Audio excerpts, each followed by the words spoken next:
Welcome to the AFGHANEYE YouTube channel. If this is your first visit, make sure to subscribe and press the notification bell so that you won't miss any of our new videos.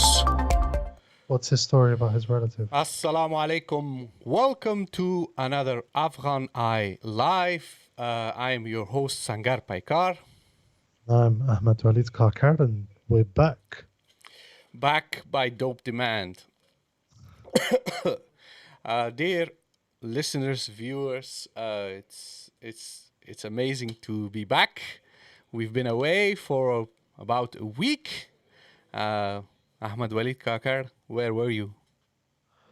I was away, but that's not important anymore because, like you said, we are back by dope demand. But yeah, so how have you been, Sangar? I have to say, in my absence, you've been spreading fake news. Yes, I'm guilty of spreading fake news today. Not once, but to be specific, 3 times.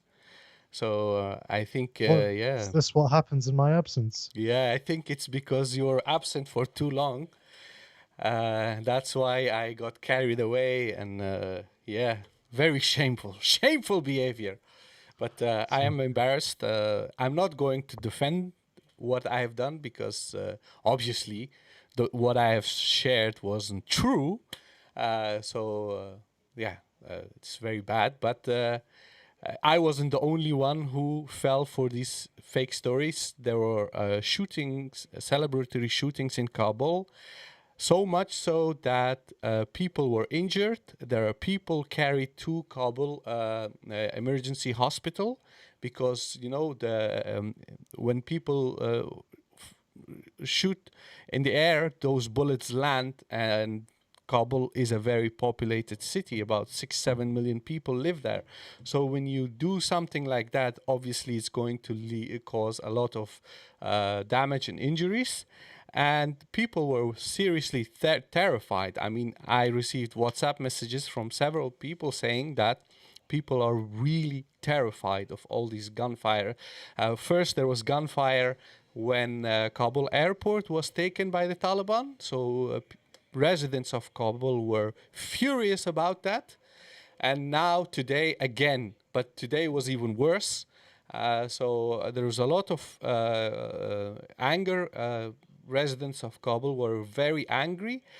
Even Mullah Yaqub, the son of Mullah Omar, who is currently a deputy of Taliban, he issued a statement. Of the military commission. Yeah, he issued a very stern warning saying that if anyone does this again, they will be punished, something like that. I think will be confiscated. Yeah, I think I sent you the audio message, but basically it was a really horrible day for people in Kabul because they heard all this gunfire.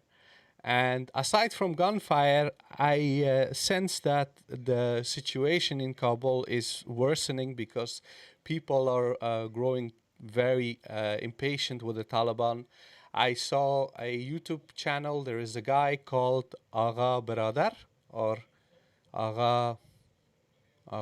Bradar, I think that's what's the name of the channel. So this man, he does interviews with folks just like Humayun Afghan and Faisal Mudaris of Kabul Lovers. And he was in Mikrorayan 3, is a neighborhood where I grew up. So he was interviewing boys in a park, and one of the boys said that he was held up by the Taliban because he had headphones, and they threatened him, and he was slapped. And there were other boys as well in that video, and they were also complaining about really rude and very threatening behavior by the Taliban in Kabul. And we also hear that since banks are still not fully open and people are running out of cash, economic situation is very concerning in Kabul. People who depend on day wages, like taxi drivers, people, street vendors, uh, most of them don't even make enough to pay their own daily expenses. They just are making losses every day.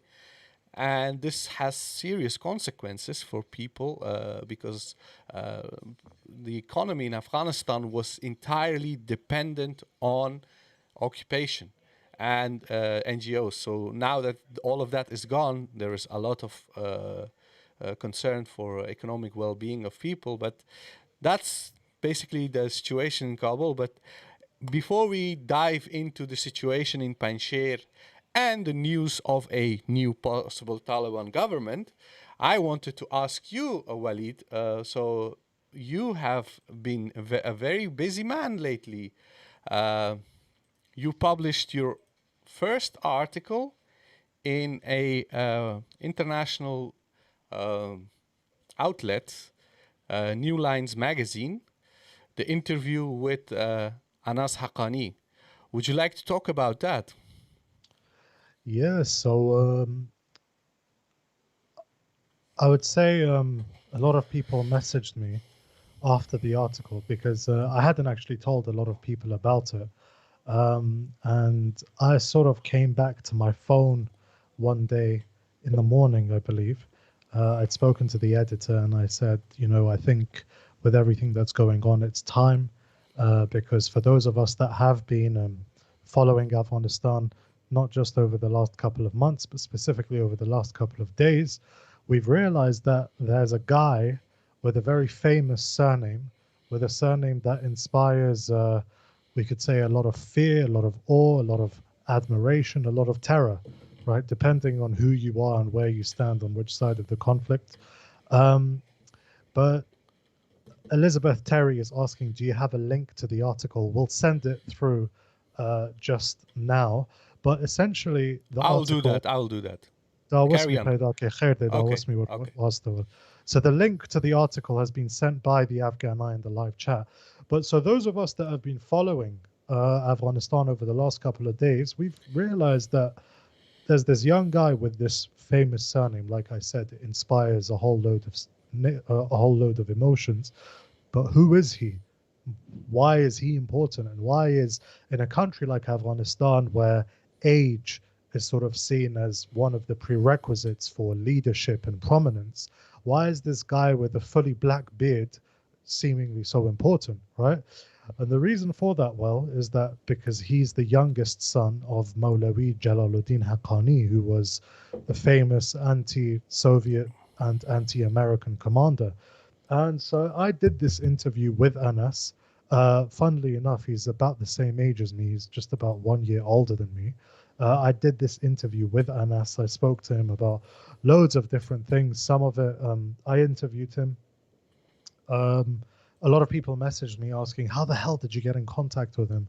That itself is a long story, but essentially in our line of work, I'm sure you'd agree, Sangad, it's our job to be in contact with people on all sort of different sides and stripes. Wouldn't you agree?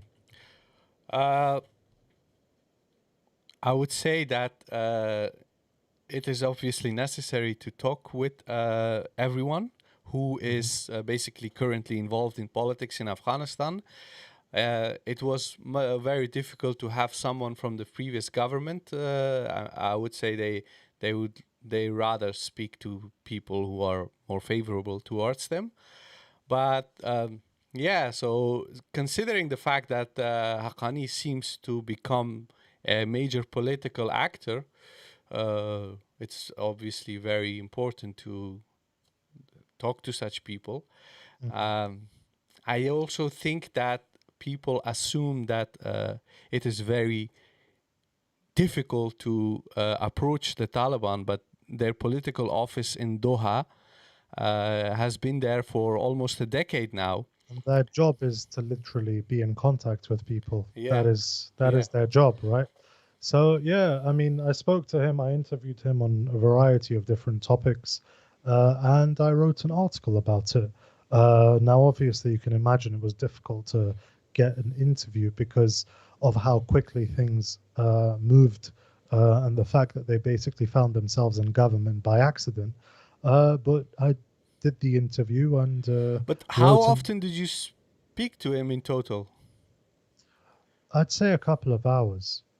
I'd say a couple Was it of just hours. one conversation, or did you? Quite a few conversations, and that was because I wanted to get a more comprehensive understanding of him, of his experiences, of his viewpoints. Now, obviously, everything that we talked about did not go into the article because some of it was relevant, some of it was irrelevant, some of it became redundant by the time the article was written. These are sort of the behind the scenes stuff that people don't really realize, but a lot of it just sort of became redundant. A lot of it had to be cut out because of word count, that sort of thing. But yeah, I spoke to him, wrote an article, pitched it, and apparently it was good enough. Uh, apparently it was good enough to be published. Yeah. And yeah, I'd say I'd say there was and there is a need and a demand as we're coming out of the post 2001 paradigm, the war on terror paradigm. I think there's actually a very high demand from a lot of people to actually understand, okay, well, the stuff that we heard obviously wasn't real. Um, and we really want to know from an unbiased sort of source or critical perspective who is this guy and who are these people, right? Um, Just Mac is asking, how did you find him? Pleasant, open? I would say he was pleasant. I would say that, friendly, pleasant, just the sort of way you would expect a politician to be with a journalist. But when you ask them critical questions about, for example, the terrorist attacks carried out by his family, in Kabul, all those explosions, what was his response like? Was he able to easily discuss those matters, or? Yeah, I would say so. He was very clear. He wasn't hesitant. I asked him really sort of critical questions. I mentioned in the article as well the fact that his brother Badruddin, there had been footage released of Badruddin on the phone to Taliban fighters as they attacked Intercontinental Hotel. And they attacked Intercontinental Hotel because it was a popular destination with Western security officials. So I asked him that. I was like, there's all of this talk about amnesty and forgiveness and moving forward and using religious sort of texts to sort of justify that. But what would you say to people who died in attacks on your family? And the quote that was in the article that I translated from Pashto into English was the Jang halwa pertolu shil kiji. The halwa, the confectionery of war, is distributed to everyone.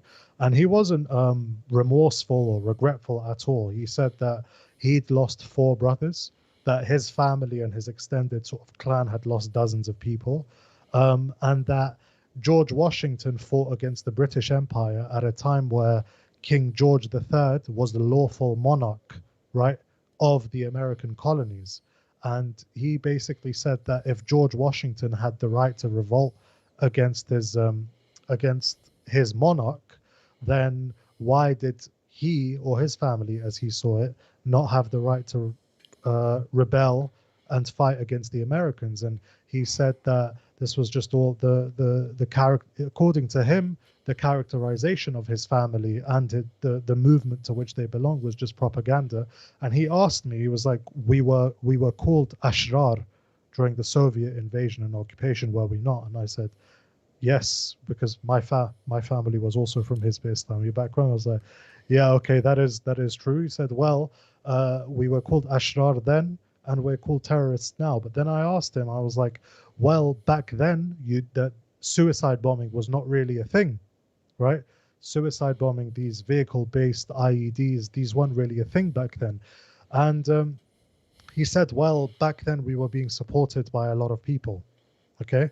And right now, no one was supporting us. So we had to improvise to fight what he said is their jihad. So he wasn't defensive. I didn't find him to be defensive or aggressive in that. I think he was very clear. And I wouldn't say he downplayed it. He certainly acknowledged it. But he said that just as we forgive, others should forgive as well.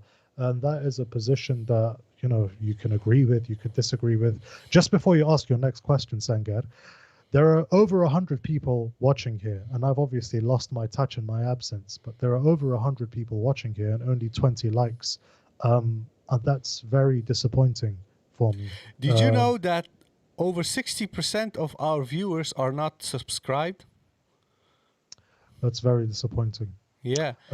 But yeah, guys, if you are here, please do like the video because it doesn't really cost you anything, and share it on your social medias because if 60% of you are not subscribed to us, it means that you found us somewhere, and just as you found us, the 60% of you, we want more people to find us and to subscribe. So Yes. whilst you are here, please like the video, dislike it if you have to. If you don't like it, Yes. fair enough. We're open to critique, and share it on your socials because so another 60% we could sort of get more people within that 60%. But yeah, Yeah. So my question is, obviously, this question is actually directed to Anas Haqqani, but he said that he lost four family members to the war, but his family members were fighters. mhm. And the people that died during the attacks carried out by uh, his brother's men, there were also civilians killed. So it's not really a question, but you I mean, understand what he I'm did. trying to He, say. of course, yeah. But I mean, I would say it was the same thing on both sides.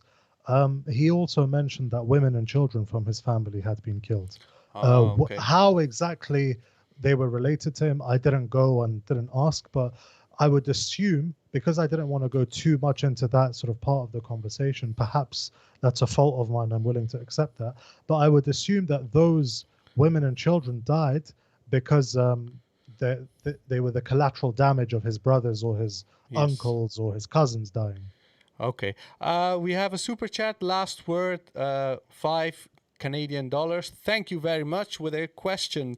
Even if the Taliban win the controversial battle and control Panjshir, Conventional. conventional battle, yeah, and control Panjshir, what are the chances that they could face an insurgency? This question will be answered when we switch over to talking about Panjshir in a few moments. Just to round this up, okay? So the article is obviously very controversial because it sort of, you would argue that it humanizes Anas Haqqani. Uh, Yeah. what is your response? My response is that he is a human. And he is a human and he's a product of his environment, of his upbringing, of his childhood, his family, his imprisonment. He is a product of all of that. There are many biographies written about people like Stalin, like Hitler. And I would say that there is, I'd say one of the reasons the article was received, from what I could see, so positively, was the fact that I believe that there's now a genuine demand, not just by Afghans, but by people in the West, by non Afghans, who are starting to emerge out of the post 2001 way of seeing things and thinking, okay, what we were fed, what we were told, is not necessarily the truth. Or maybe it's the truth with a lot of distortions and exaggerations. Now I just want to know who this guy is, the good, the bad, and the ugly, as they say. And I would say that's what I presented in this article. And a lot of people would say, oh, well, this makes him look very good. Okay. And I would say, well, the fact of the matter is he's 1 year older than me and he wasn't a combatant. So he wasn't planning the civilian attacks, the attacks that killed civilians. He wasn't planning the intercontinental attacks. So there isn't really much that we could critique him on in terms of a military perspective. He doesn't really have much of a military record. He spent the last 5 years, well, I mean, he spent 5 years of his life in prison. Before that, he was primarily, according to him, he was studying.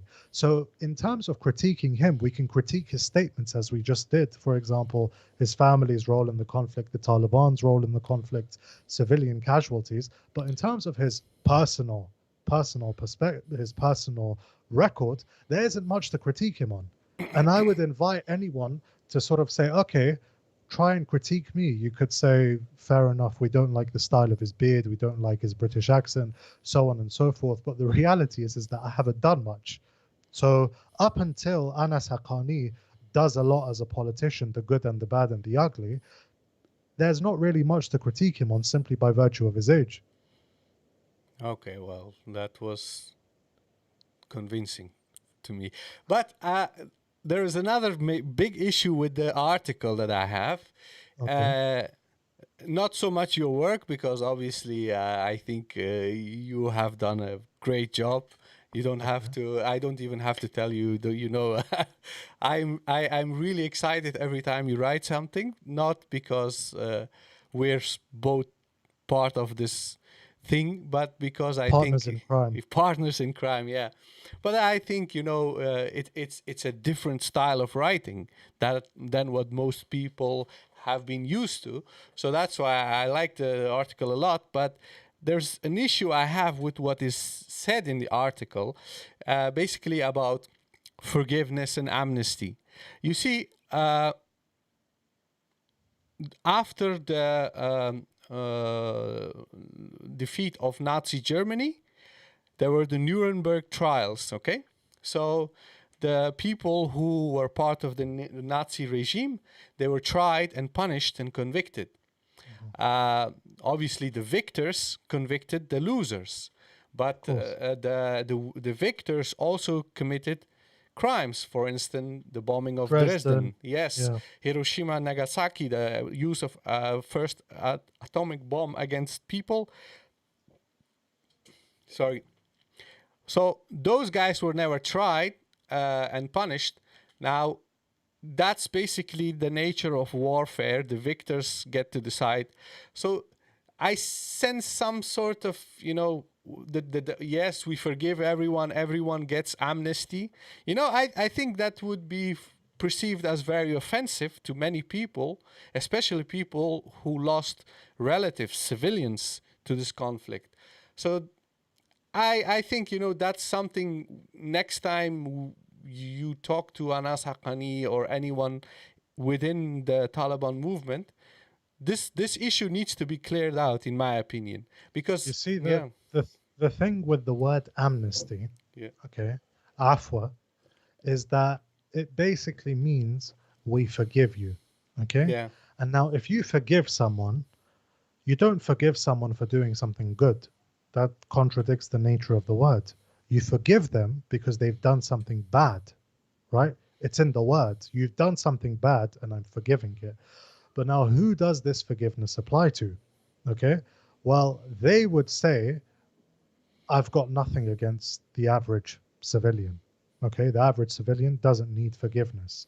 The people they're directing this amnesty and forgiveness towards are people that worked in whichever capacity with the government.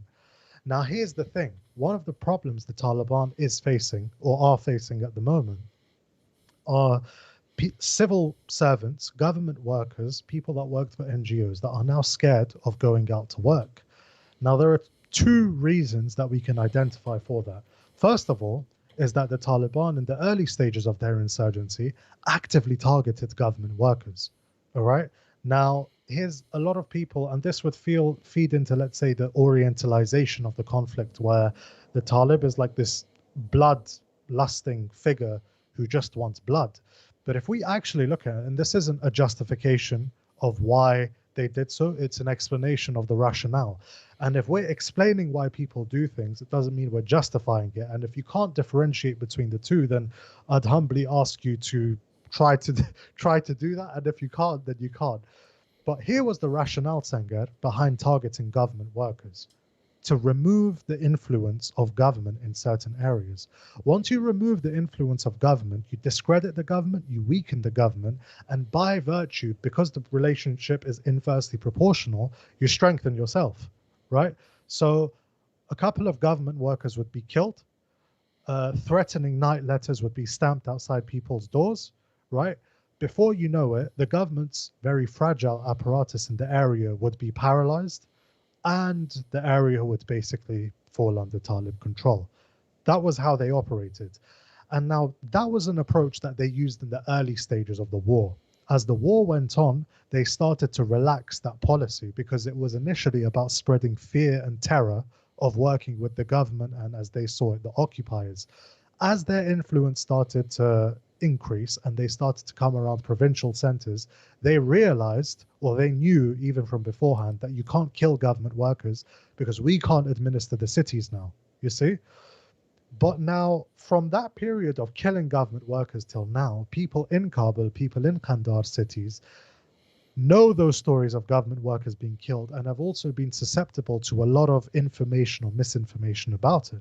So it's very difficult for them to know that actually things have moved on, because at one point in the war they were fair and legitimate targets.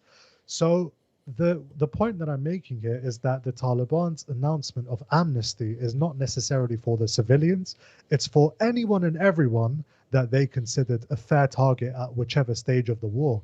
That includes government workers, that includes translators, that includes people in the media, that includes former propagandists, army soldiers, even the KPF, right, in Khost, 01, 02 units, everyone. Now, here's the thing.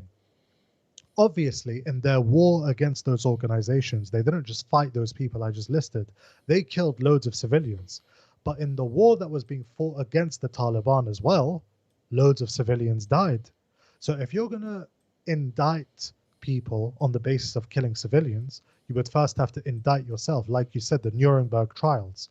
So this is basically it's a very shrewd political move if you think of it.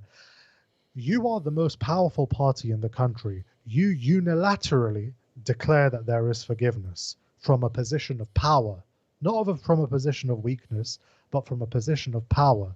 What that means, right, is that no one can then say, well, what about us forgiving you? Because you've forgiven those people that have killed, let's say, your civilians, right? So it's an attempt at basically neutralizing and preempting that and basically saying, the book is closed, the chapter's closed. As we say in Pashto, Ter Pahir, let's move forward. Yeah. Just last point. What I notice is that aside from the fact that they have said that they have given amnesty to government workers, we have confirmed story of a government employee from the previous regime who used to work in the security services somewhere in the west of the country. He came back to Kabul and he was assassinated after the fall of the regime under Taliban control. One of our viewers and listeners from day one of AFGHANEYE, someone who we know, actually knows that person. So this is not a rumor. This is actually a real story of someone being assassinated, even though the Taliban have given amnesty to everyone. There are also other stories like this that have been sort of more or less confirmed. No, this is not fake news. I assure you, we have credible information from people who have lost relatives after the amnesty by the Taliban. Now, yes, those numbers exist. It's not like in the thousands of hundreds, but that doesn't matter how many people have been killed by these assassinations, targeted assassinations. What matters is that even if one person is killed after the amnesty is declared, the whole system of Taliban is then people cannot trust them, because how can they say we govern the country, everyone is given amnesty, and then here you have someone being assassinated? So well, I mean, we saw a similar thing, and obviously it was exaggerated from what we hear because it was never corroborated. Remember Spin Boldak? We heard sort of similar things, that yes, Taliban fighters were basically going around in plain clothes, carrying out their vendettas in defiance of orders, right? yeah, And I remember I spoke to one source who said that these guys are professional killers, okay? yeah, So they're very good at hiding evidence, you see? So it does indicate that a lot of these Taliban fighters are in it because of personal vendetta, you yeah. see? And they will use the movement or the flag or whatever to carry out those personal vendetta in defiance of the movement and the flag. And that is something that obviously needs to be sorted out. Okay. There's still a lot to discuss. I think for everyone who is watching the stream, if you haven't read Ahmed-waleed Kakar's article in New Lines magazine. Please do. We've posted the link in the chat. If you go to Google, just type in Anas Haqqani New Lines magazine, you will find the article. Waleed, your camera is switched off. Yeah, just give me a second. I've got a Okay. bit of turbulence going on, but I can hear you. All right. So yeah. So guys, listen. You should read his article. Waleed is going to do more writing for other outlets than the Afghan Eye, and this is not because he doesn't care about Afghan Eye. Obviously, it's just that he's expanding his horizon. But while we are at the point of expansion, we just want to remind you guys we are freelancers. Ahmed-waleed Kakar has a daytime job, just like me. We work 5 days a week. And while we are working, we are doing this. And he also now writes for other outlets as well. So if you support our work, if you like what we are doing, please subscribe to our channel. Super chats are also welcome.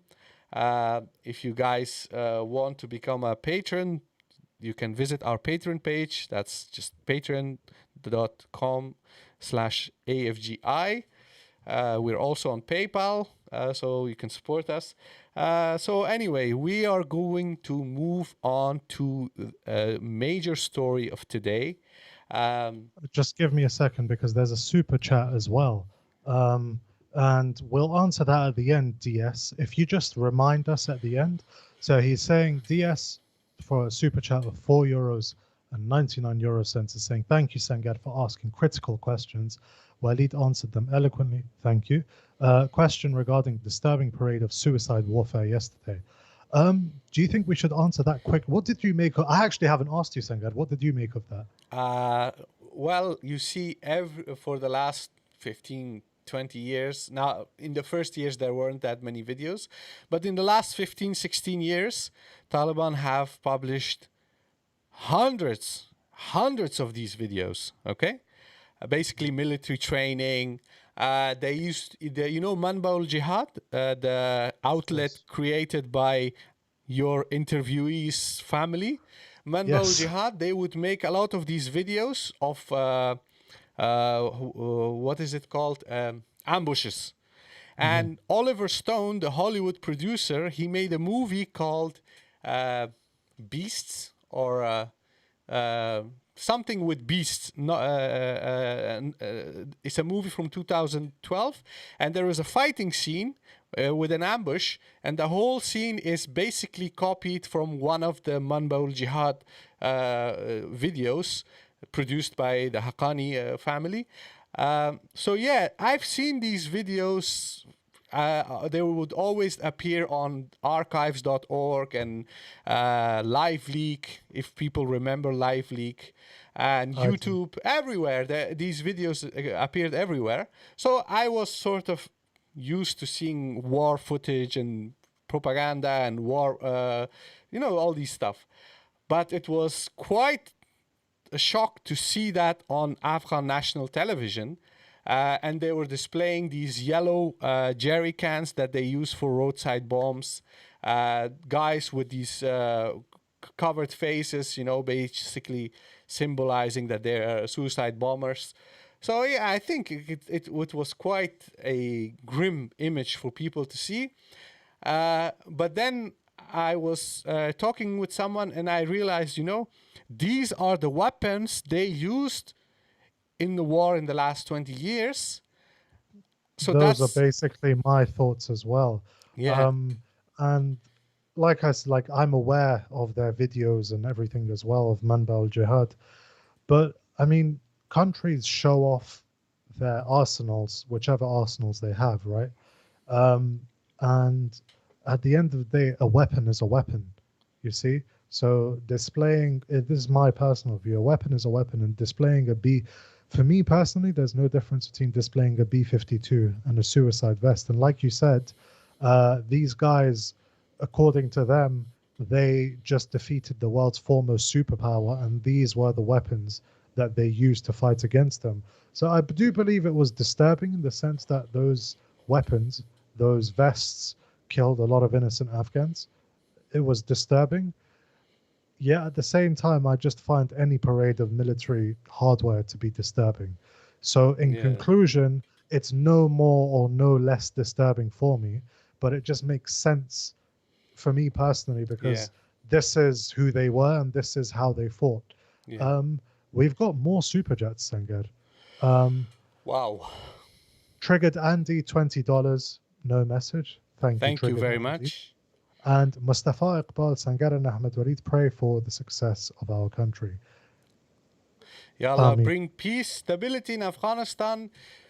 We pray for development, economic prosperity, and a situation where we can all go back, live in Afghanistan, and no longer be these people who are far away from their country, facing all sorts of how would you describe, every Ostracization, exactly. estrangement. Yes, exactly. And so that poor people, suffering people of Afghanistan who have endured 43 years of war, that they can finally have some tranquility and peace and live normal lives without fear of being killed. All right, guys, now we do duas as well. So, ahmed-waleed Kakar, let's move on to the next segment. Today, obviously, fake news, fall of Panjshir. There Of was, which you are guilty. yes. I think it will take some time for me to really recover from this embarrassing moment. Okay, so what I wanted to say is that what did you make out of this massive fake news story that basically everybody was duped into it? In Kabul, people started shooting guns, and even Dutch media reported that Panjshir has fallen. In Dutch media, they don't even have a single reporter in Afghanistan, but they published something. So what do you make out of it? Who could be behind this? So there were, first of all, before the news or the Maywanda Ahmadzai is saying, Sangar Sweta got Nazar today. Yeah, I would say so. But I would say, so there are two things here, right? First of all was the news or the fake news of Panjshir collapsing.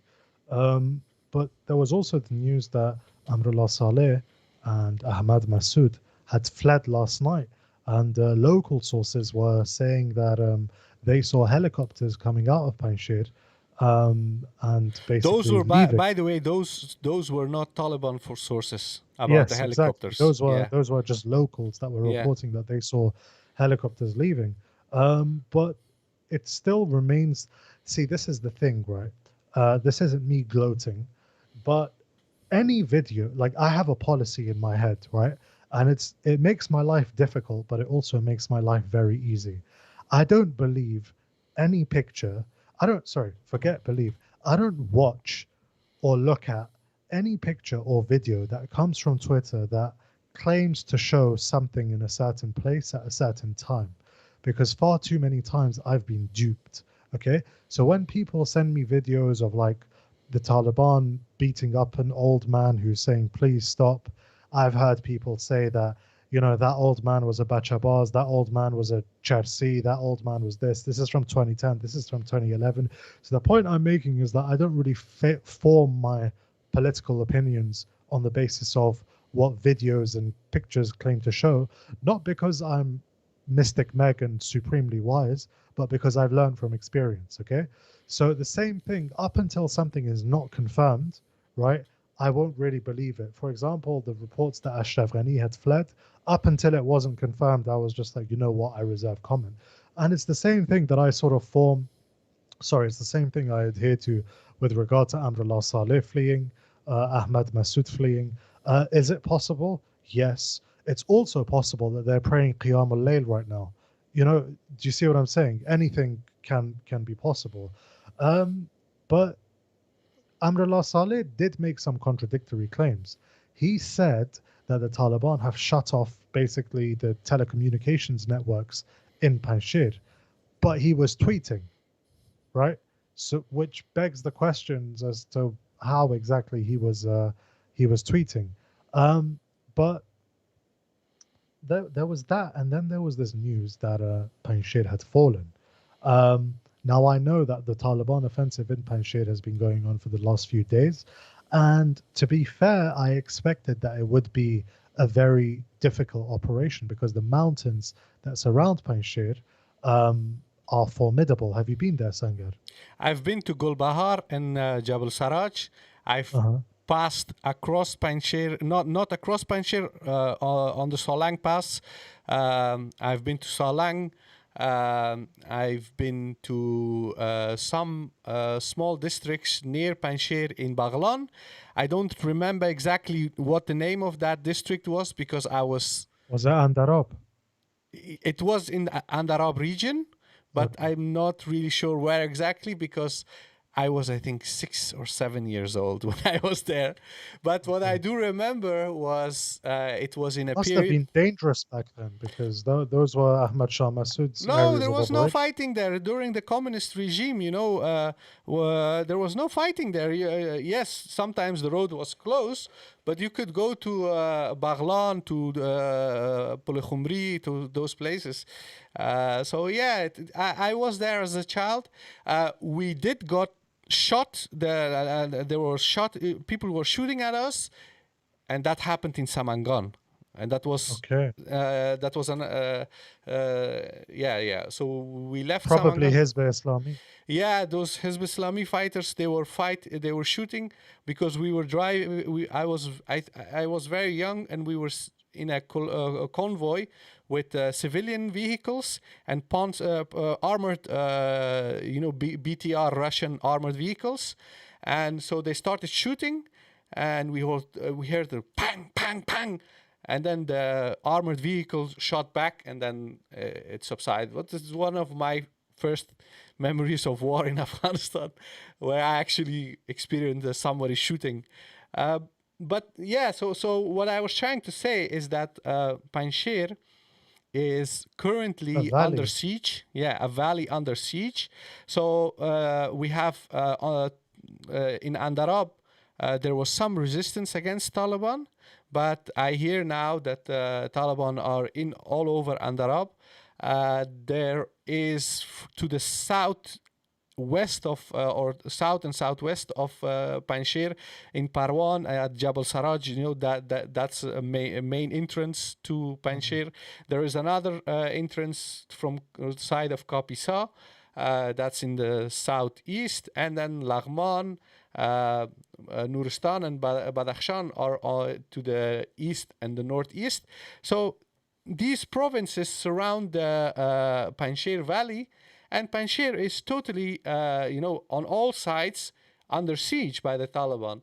And Mhm. what Amrullah Saleh said about cutting off internet, cutting off food and medicine supplies, that's all true because all roads are blocked. Nobody can go in Panjshir and nobody can Of come course. out of Panjshir. What we have received very credible information is that from the north, Taliban entered into Khawak. I'm not really sure how it's pronounced. The I think it's problems of transliterated. Khawak. No, in Farsi they spell it with Khe, Waw, Aleph, Kaf. Khawak. Yeah, so it Awag, must. Yeah, okay. I don't know how it's pronounced, but they entered through that area from the north into Panjshir. There is another district called Parian. It's like Hmm. if you Google photos from Panjshir, um, beautiful landscapes. There are many of those pictures are from Parian. Is a very beautiful place. I know some people who are from Panjshir and they would always go on holidays to Panjshir and then they would go to Parian. So yeah, so that area is apparently now taken by Taliban. Not really sure, but there was some fighting there. But the idea that the whole valley is taken by the Taliban was turned out to be absolutely false. It's not true.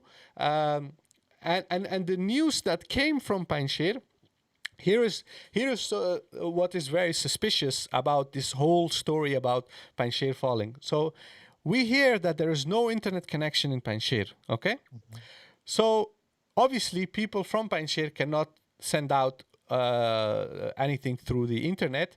They would either use satellite phones, satellite internet, or walkie-talkies, or radios, etc. But people who spread the news of Panjshir falling, they were saying basically, yes, it happened in Panjshir, but it sounded like all messages come from outside Panjshir. So that's why it gave the news some sort of credibility. Okay. That it's not actually coming out of Panjshir, but people who are outside, they are witnessing that Panjshir has fallen. But that was also, it turned out that it's absolutely false. So the current situation in Panjshir is basically that it is still under siege, okay? They do not have a landing strip for airplanes to land. They only have helicopters. There are stories of helicopters ascending and leaving Panjshir. No video images, nothing to confirm, but that's what is being said by multiple sources. And there is some fighting going on in Panjshir because people who have been near Panjshir from distance, they saw explosions and whatnot. So there's fighting going on. And somebody asked a question earlier. Let me go back.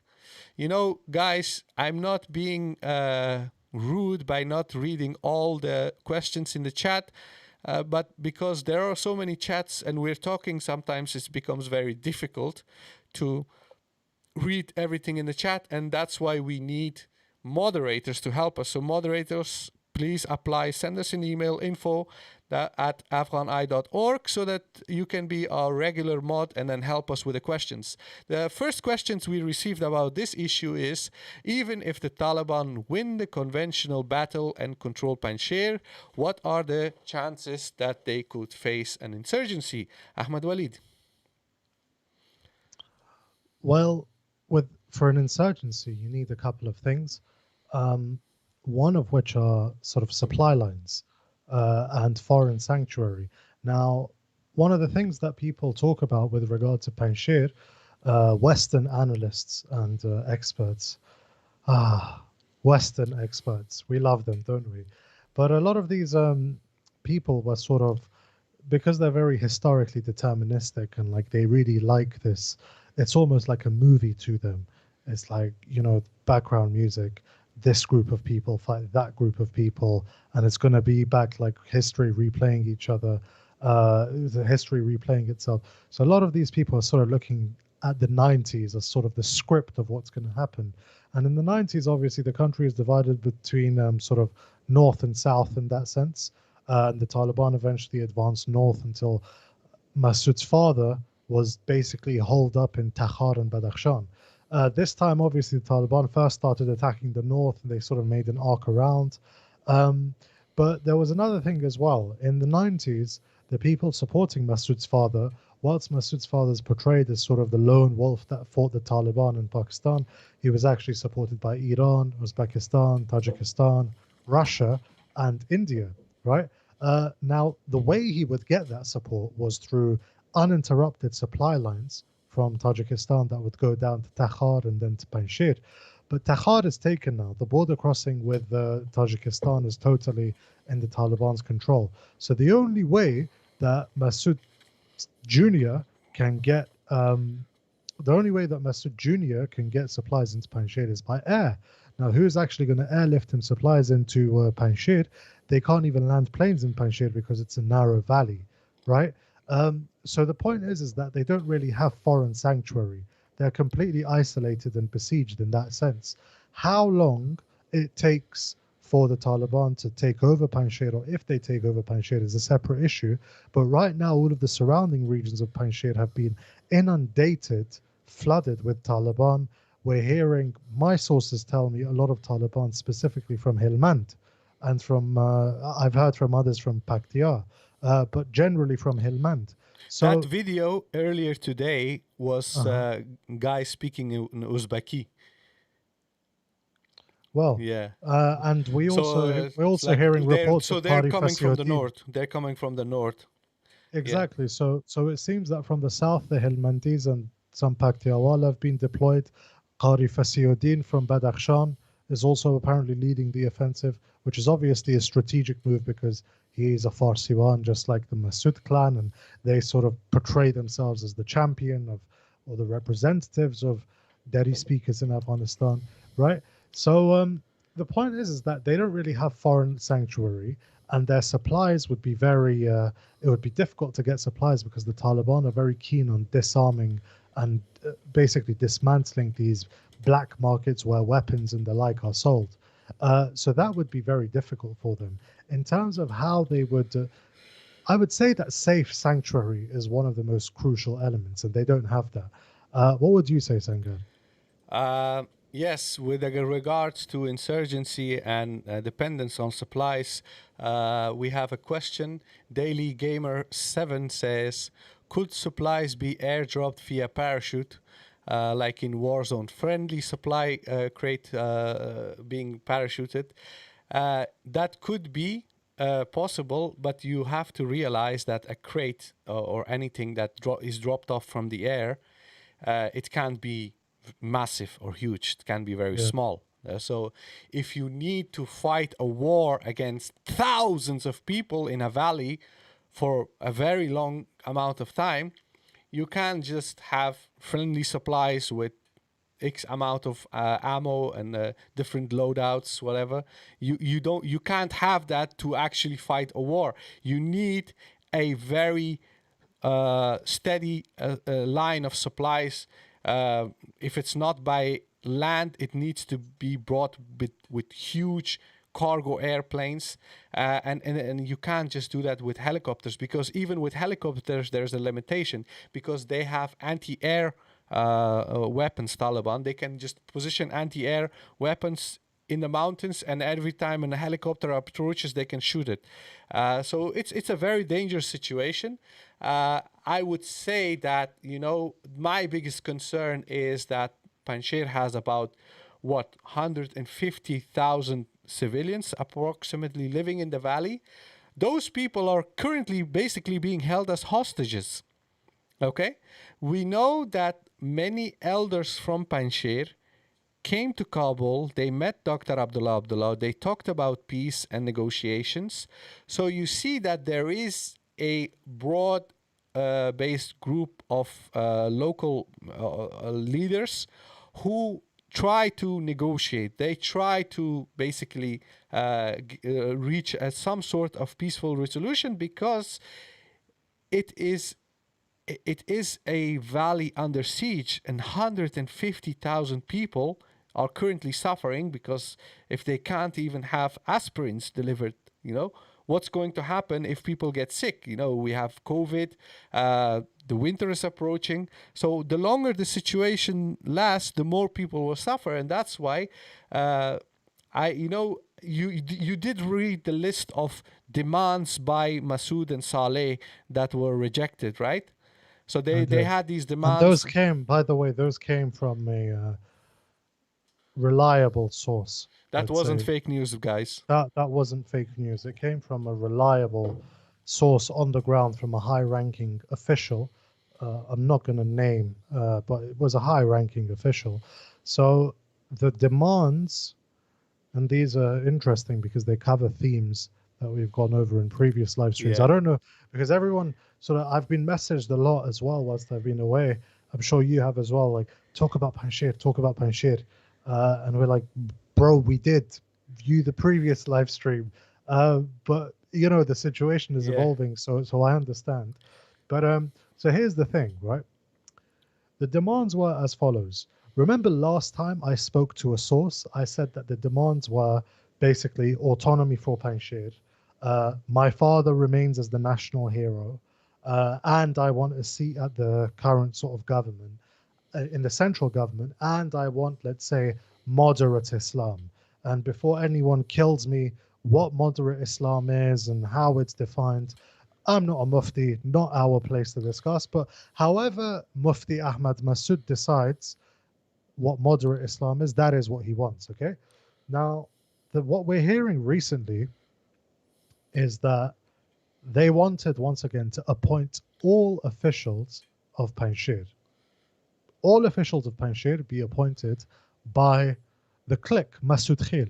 Okay, let's call them that, Masoud Khil. Masoud Khil also demand, let's say, 30% of the central government. Okay, Masoud Khil also demanded, again, once again, according to a very reliable source, Masoud Khil also demanded that they not be disarmed, that they keep all of their weaponry.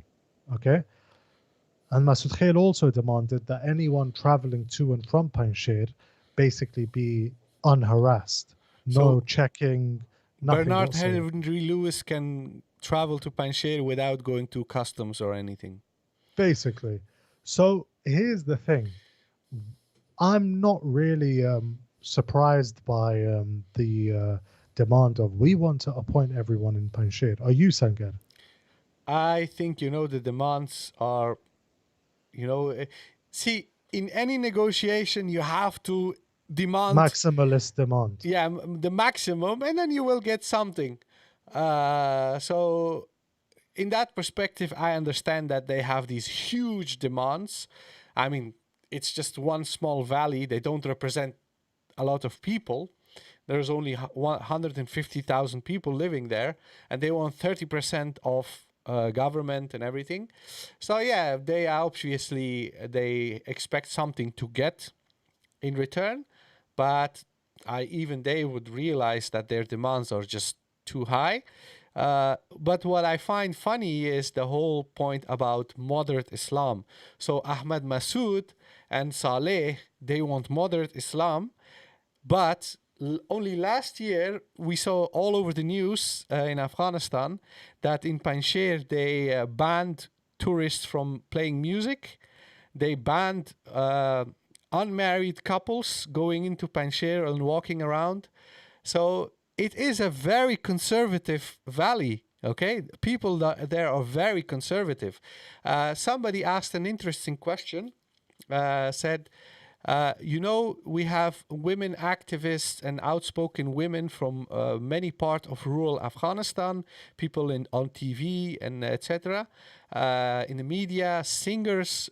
We have many singers from all different parts of Afghanistan. But have you ever seen a sort of liberal, outgoing woman from Panjshir in the media in Afghanistan or in politics? And I said, no. And he said, the reason behind it is because Panjshir is a very conservative community and their women folk are not singers. They don't appear on TV. They are not women's rights activists and they're not, because it's a conservative community. And I would only partially agree with that description of Panjshir because I also know quite very liberal Panjshiris, both men and women. But I would agree with the fact that Panjshir is very conservative. So that's why it's strange that someone representing Panjshir comes with such a demand. I would say that this particular demand is catering Western audiences. Okay, it is a demand that they have put forward so that Western audience of the theater in Afghanistan, especially in France and other countries where they have a thing for moderate Islam, that they would say, okay, we need to support these guys because unlike the Taliban, they are for moderate Islam. So I think that That it was something that his father used as well, by the way. yes, exactly. So, Yeah, so it fits a historical pattern in that sense. But now here's the thing, right? I mean, I do believe that Panjshir itself as a region is very conservative, but the point about have you seen a liberal Panjshiri woman and whatever, like you can find liberal women and men from all parts of the country, even the most conservative parts, even from, yeah, there's probably a very liberal woman from Shah Wali Court or Sayyid Karam or Zurmat or whatever. It doesn't. But I would agree that it's very conservative. But now here's the thing, Sangar. What was demanded, right, is basically to say that it's basically like a Indian princely state, Yeah. except that the Indian princely state also exercises 30% of the government of the British Raj. Yes. Okay. So we want to be our own, have a very high level of autonomy, but we also want to influence things at the center. Now, at face value, understandable. Who doesn't want that much influence? But I find the 30% figure to be interesting. What do you make of 30%, Sangar? I would say 30%. So 70% are Taliban and people who are basically on their side, and 30% just for Panjshir. That would give them enough leverage to basically have enough power to shoot off everything that doesn't suit them.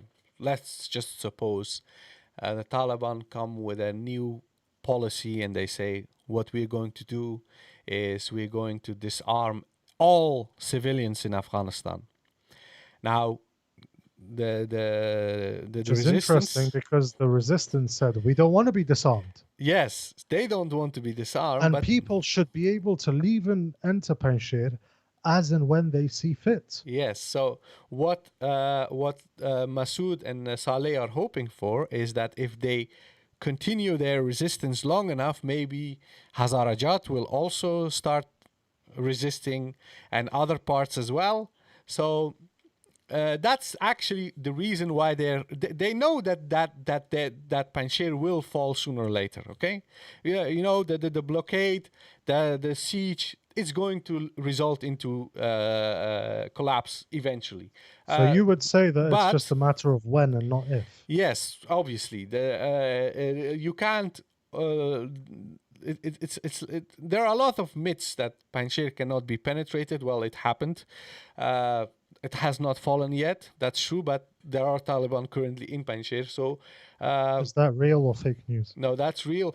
Plus, we have Abdul Hamid Khorasani, the Tajik nationalist guy who basically became famous because he was one of the enforcers of these gangs associated with Amrullah Saleh. He basically rebelled against them, and then he was arrested a few times, and eventually he now he has declared himself as part of the Islamic Emirate Taliban, and he's apparently in Panjshir somewhere. I'm not sure. I don't know. But he's also basically anti Masood and Saleh. So what I was trying to say is that Panjshir will fall sooner or later. But if this stalemate continues longer, what they're hoping for is that in other parts of Afghanistan, other groups who are opposed to the Taliban and they have not been disarmed, okay, that they might rise up. Now, what I will think that let's just suppose Masood and Saleh get what they want, 30% in government, yeah? They remain armed and they don't have to be disarmed. But the Taliban say, okay, now we have a government, 30% is yours, 70% is ours. What we want to do is disarm the whole country. Except you, of course, because we made a deal with you. That would mean that with their 30%, they would have enough leverage to say, no, we don't want everyone to be disarmed, because as long as people stay armed, groups stay armed, there is always a potential for overthrowing a Taliban regime. You know? So that's one of ways that how they can have enough power to eventually topple the Taliban regime if they have 30%. What's also important is that when you make a demand like this, okay, new government is created, new Taliban regime is created, and they give them 30%. What kind of government, on what basis, can have this kind of structure where it is agreed upon that 30% is always given to whom? Saleh, Masood, the people of Panjshir? Who do they represent? And for how long will this setup continue? Will it be in the constitution? I don't think so. So what I think is this is just a demand, a temporary demand, just to see how long the situation can last.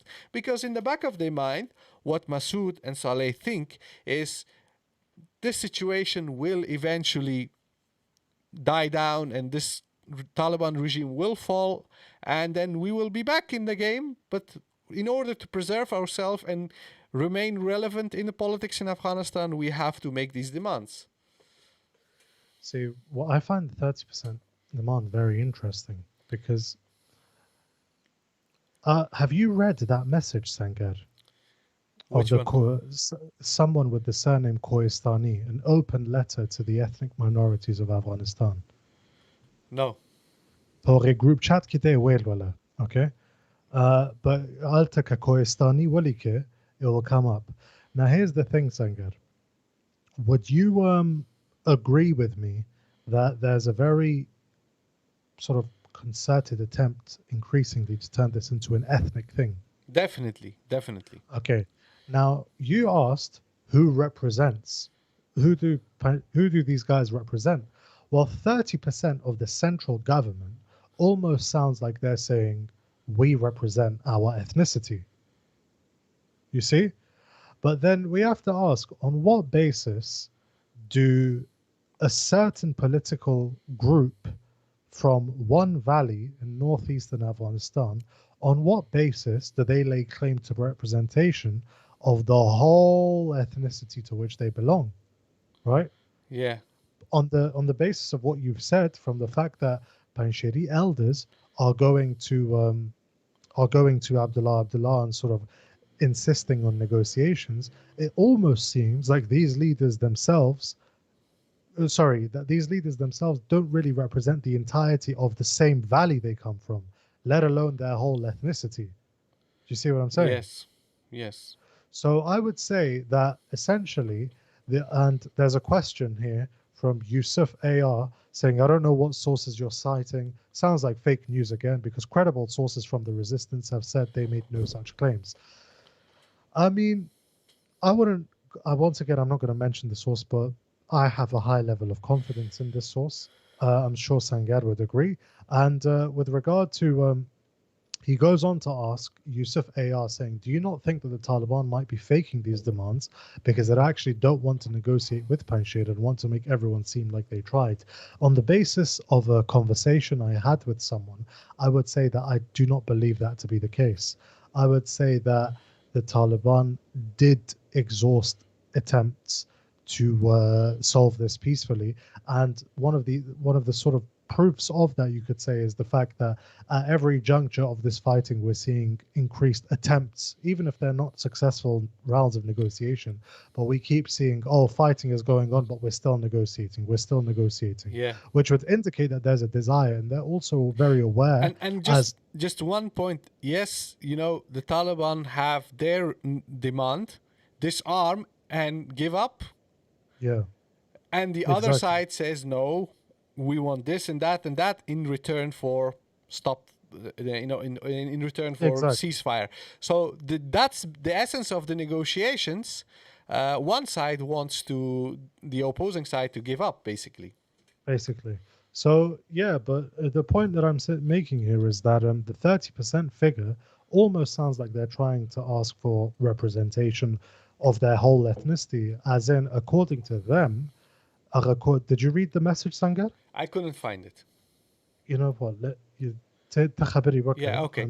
So basically, what's important in order to understand the ethnic dimensions of this negotiation and the standoff is that Ahmad Masood wrote an article about why he wants decentralization of Afghanistan. In our previous podcast about this issue, Ahmed-Waleed gave a very good breakdown of what is behind this demand for decentralization. Basically, what Masood Jr. and his support base want is to ethnicize the conflict, to make it about Pashtuns versus Tajiks and the other ethnicities. And for that reason, you see that a lot in their rhetoric. in their statements and everything. They basically blame all the problems in Afghanistan on one ethnic group, Pashtuns. And for that reason, they claim that they represent the others. But here's the interesting thing is that Amrullah Saleh, who was vice president under Ashraf Ghani, he broke away from his own party, Jamiat Islami and Masood, all of them, in order to become vice president.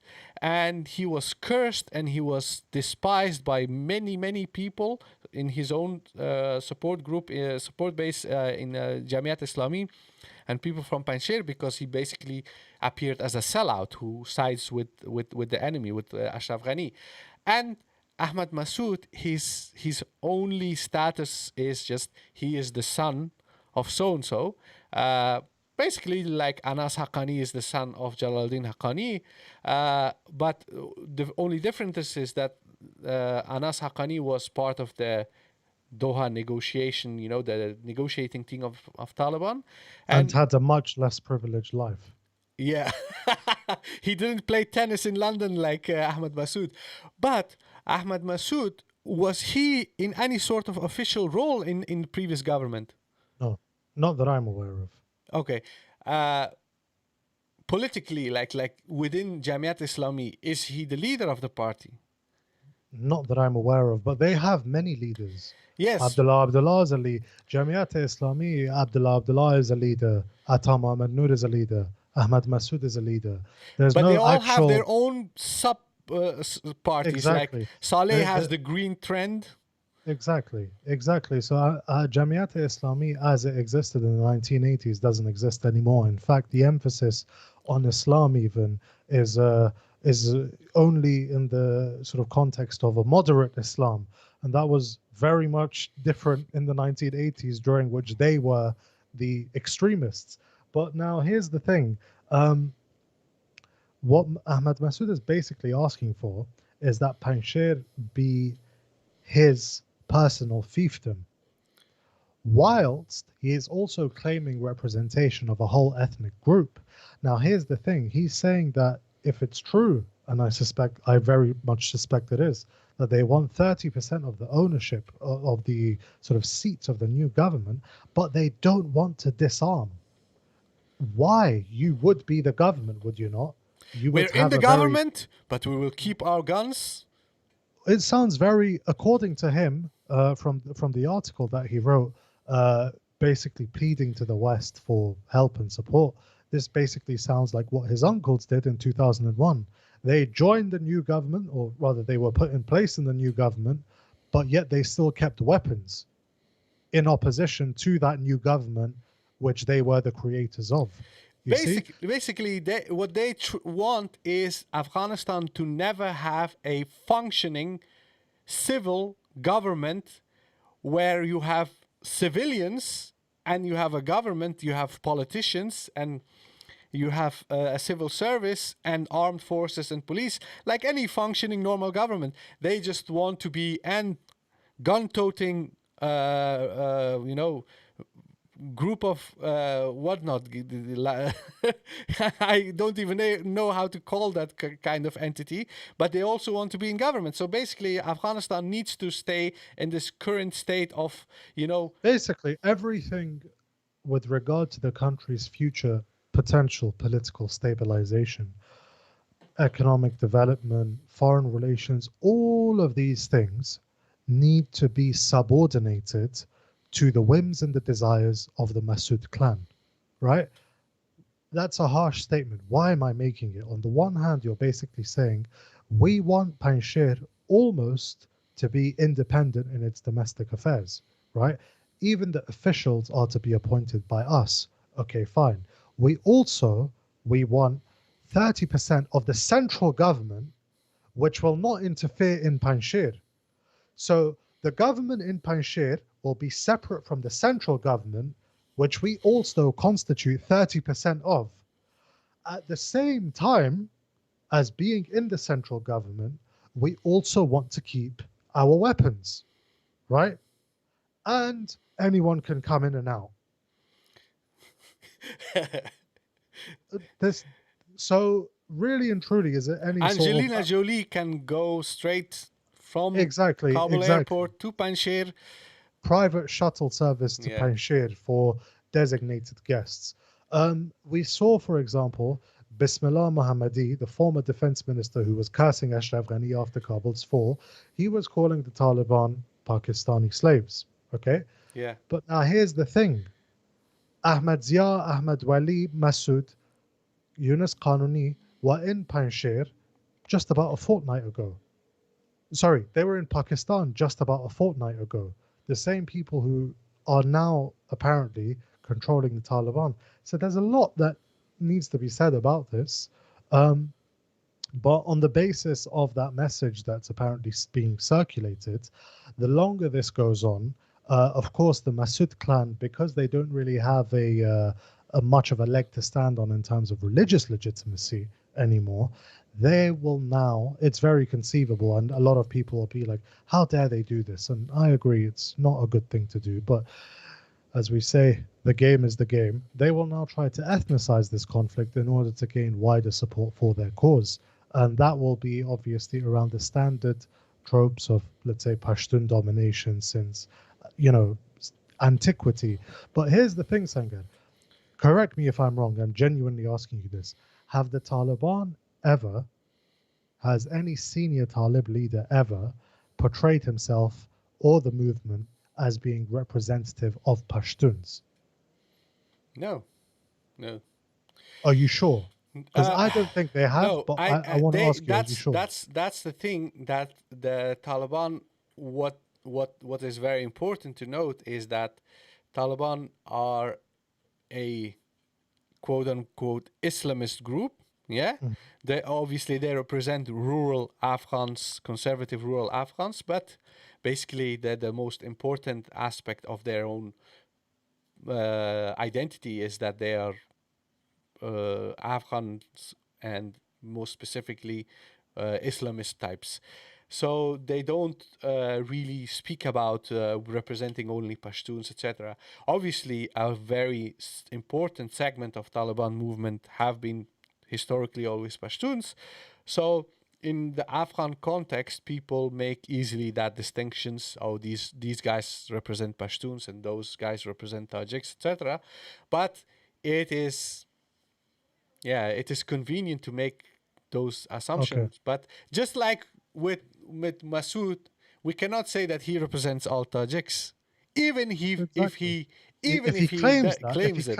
we Yeah, don't really buy that claim that yeah, he represents yeah. 30% of the country. That's exactly the point. And But the now here, opposite side, who is the one Taliban are not saying that they only represent Pashtuns, but exactly, exactly. Which is the side that is basically saying, I represent one ethnicity and the other side represents the other? Masood. The Taliban don't consider Ahmed Massoud to be the representative of Tajiks. Otherwise, they probably wouldn't have been fighting him because they don't want to annoy 30% of the country. I'm going through the live chat now because I've ignored it, my mistake. But SSKK is saying, you guys are spouting Pashtun-centric views. A federal system does not mean what you're presenting it as. Many countries have varying levels of federalism. It's not black and white. I agree it's not black and white. However, what so the claim is that we're spouting Pashtun-centric views because we're not agreeing with Ahmad Massoud's federalism. But now here's the thing. Jamiat-e-Islami in 1980s didn't agree with Ahmad Massoud right now as well. In fact, Ahmad Massoud's uncles from 2001 to 2014 also did not agree with Ahmad Massoud's views now. They were at the very top of a centralized system. So if a centralized system is Pashtun centric, then fine, Ahmad-Zia, ahmed-waleed Massoud, Burhanuddin Rabbani are all together with us in saying that a centralized system is probably best. So the point that you're making essentially that Pashtun centric is centralized is totally flawed. Furthermore, Especially, I actually yeah, believe that decentralization is the ideal, but decentralization cannot occur with Ahmad Massoud holding a gun at the country's throat, basically saying that I get to keep my cake and have it as well. yeah. MKW, Just yeah, before you move on to the next question, see, uh, if we look at very advanced countries, okay, from my public administration perspective, because I am a student of public administration, in governance, you have all types of governance systems. Like the Netherlands, they describe the Netherlands as unity in diversity. What it means is that the country is a unified country, the Netherlands, okay?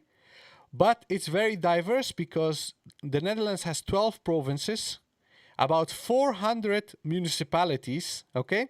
And then furthermore, in these 400 municipalities, there are different regions who are one urban centers, like the Randstad, the major urban center with the capital, etc., etc. And then you have water management authorities who are also spread out in different, and then you have ZBO.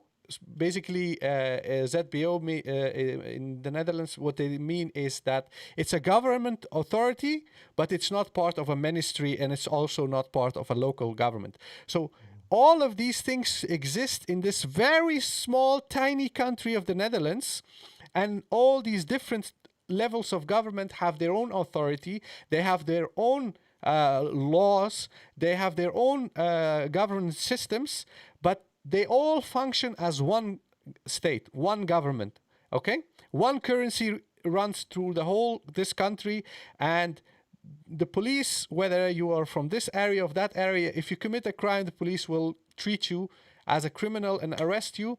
Doesn't matter in which part of the country, the same law applies to you. So yes, you can have a decentralized system. You can have a variety of systems. You can have federal systems. You can have something like the Netherlands, where it's multi-level governance. All of this is possible. I would say do anything you want in Afghanistan that works. Okay?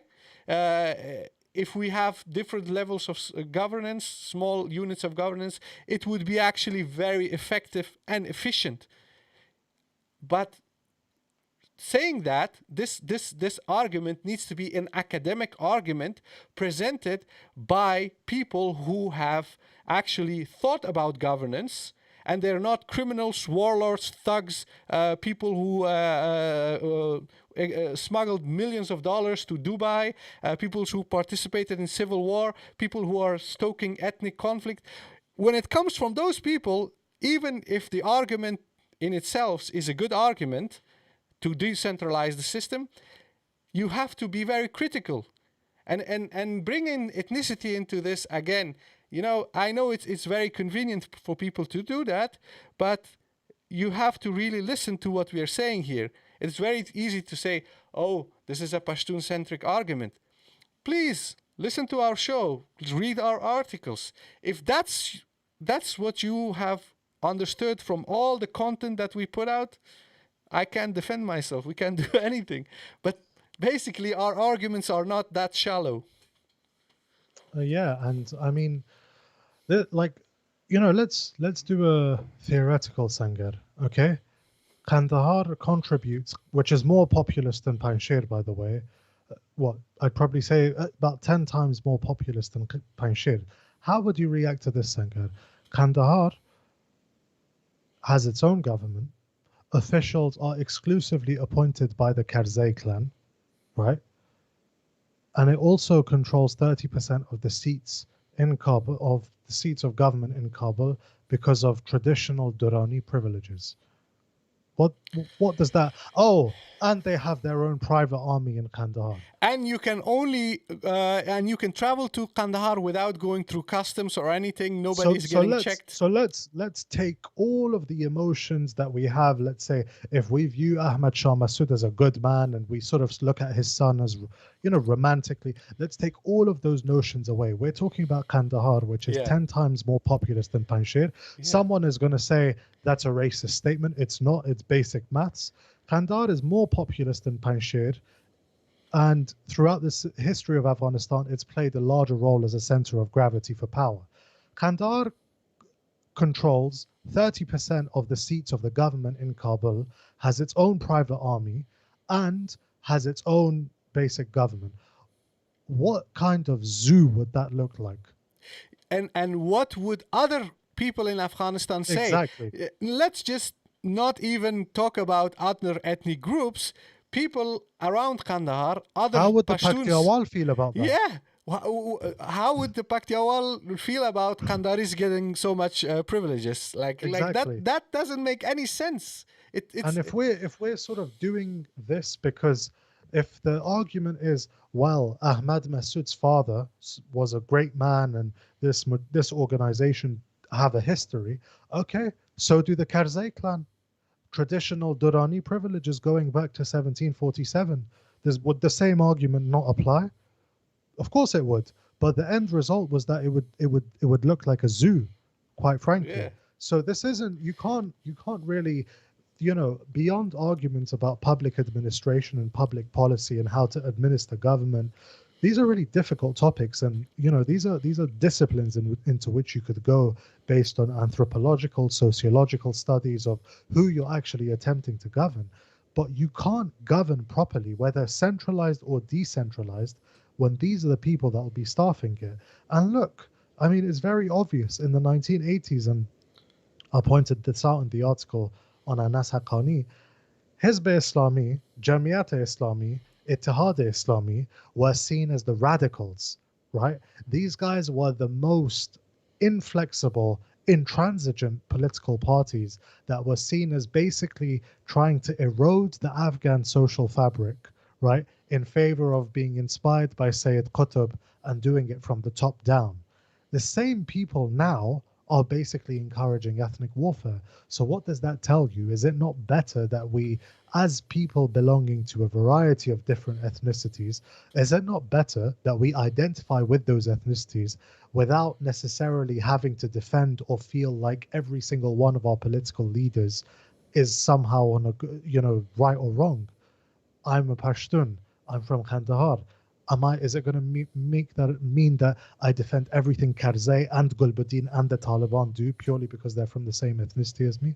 Of course not. In fact, I would say I probably dislike. You know what? Funnily enough, we discussed this. We point. discussed this in the previous episode. Similar question. I'm really getting tired of people with these silly. Oh, this Pashtun, Pashtun I that. know, but the point is that if anything, out of all of those groups, I probably dislike Karzai the most, precisely because he claims to represent my province, whilst he's been incredibly destructive.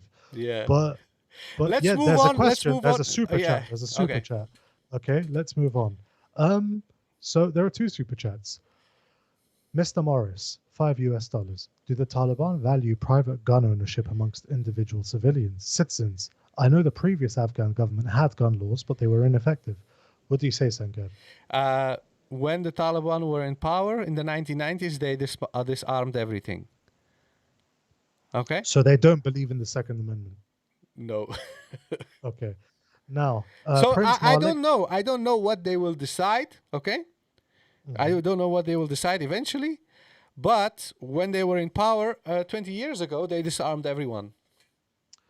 Yeah, I would say so. And even going around sort of confiscating AK-47s from bodyguards and giving them pistols, it indicates that they're not very keen of the Second Amendment. But yeah, Prince Malik 1 is saying, this is unrelated, so please forgive me. There's no need to ask for forgiveness. But how important is Khushal Khan Khatak in Afghan history? Is he a fondly revered figure? And I love your work. Sangar, Shair Khoteye. No, I do appreciate Pashto poetry because I actually understand Pashto poetry. I don't understand Persian poetry. Same. Yeah, but what I wanted to say is that Khushal Khan Khatak in Afghanistan is, in Pashto, is considered a very significant, literally and historic figure. There are schools named after him in Afghanistan. There are streets named after him. There are entire institutions named after him. I would say a lot of people in Afghanistan know Pashto poetry of Khushal Khan Khatak. I've used one of his phrases about the turban once. His very famous statement. Which statement is that? It's چه دستار تری هزاروی the Dastar study. So I'm not really, I don't really remember it clearly, but basically it means that there are thousands of men wear the turban, but only few are worthy of wearing a turban, which means in Pashto that not everyone is allowed to actually wear a turban. Okay, so if you are a not an honorable man, a man of dignity and respect in the community, and you put on a turban, it's inappropriate. Okay, so only people who are considered as honorable men, they have the Anas Haqqani would agree. yeah. So he also talked about Khatak in the article. Yeah, so Yeah. we spoke about poetry, funnily enough, at length, and I asked him like who his favorites were, and it was just the usual suspects. He's like the Khushal Khan's poetry is, it's very aggressive, militaristic. But then he basically said that Rahman Baba's like really touches. He was basically saying like I don't like modern Pashto poetry because they all use ostentatious big words. You know that poem that Ashraf Ghani tried to recite on stage and he Yeah, totally ruined the لا poem? مغزى ندی پکرار No, no, no, چاک. no, no, no, no, no. He was like, Hala gole de raket raura. And then everybody was making fun of him. It was a poem by Ghafoor Lewal. He basically destroyed the whole poem. He couldn't read it. It was a big embarrassment. Guys, we need to move on to the next topic. Very important. So the Taliban are going to announce their own government. And Yes. contrary to what we were expecting, that they will have this transitional government, temporary government, including some political leaders from the previous regime, now the story is that they are going to announce their own government with their own people. And there are names circulating, but those names are not accurate, not true. We have verified that so-and-so is going to be minister and so-and-so going to be this and that. What we do know is that a very important role is allocated to Mullah Bradar, who is the head of political office in Doha, and he's also a deputy of the supreme leader of Taliban, Haibatullah Akhundzada. So Mullah Bradar is a very significant figure and very important figure within the Taliban movement. Mullah Bradar was one of the first guys who was part of the initial Taliban movement that emerged out of Kandahar, and they went after the warlords. I believe he was also the commander when the Taliban used the scorched earth in my village in Shamali. Was that Mullah Bradar? I believe it was, yeah. Okay, so he was a very I don't important. know. I don't know if he personally oversaw it, but I Yeah. know that they basically deployed their senior commanders to Shamali. Um, I believe by that stage Jalaluddin had actually gone back to Paktia, but apparently Mullah Bradar and Mullah Fazil were there. Okay. The thing is that with these things, unless you have a documented sort of records that they've issued these demands, it's very difficult to know. But Okay. yeah, we in my paternal village and in the rest of Shamali, apparently we don't have the best experience with Mullah Bradar. But in any case, So Mullah Bradar was one of the significant figures who was in touch with previous government in Afghanistan and the Americans in the first part of the 20-year-long occupation. So around 2010, somewhere in that time, we heard that he was arrested in Pakistan, and he spent like 8-9 years in prison in Pakistan. Now, the interesting thing about his imprisonment is that around those time, about 9-10 years ago, when he was arrested, it was being said that the reason why he was arrested is because he was part of an effort by the Taliban to start negotiating with the government in Afghanistan and the Americans, but the Pakistanis didn't want that, and that's why he was arrested. Now, I'm not sure if that's true, but that was... probably has an element of truth to it. Yeah.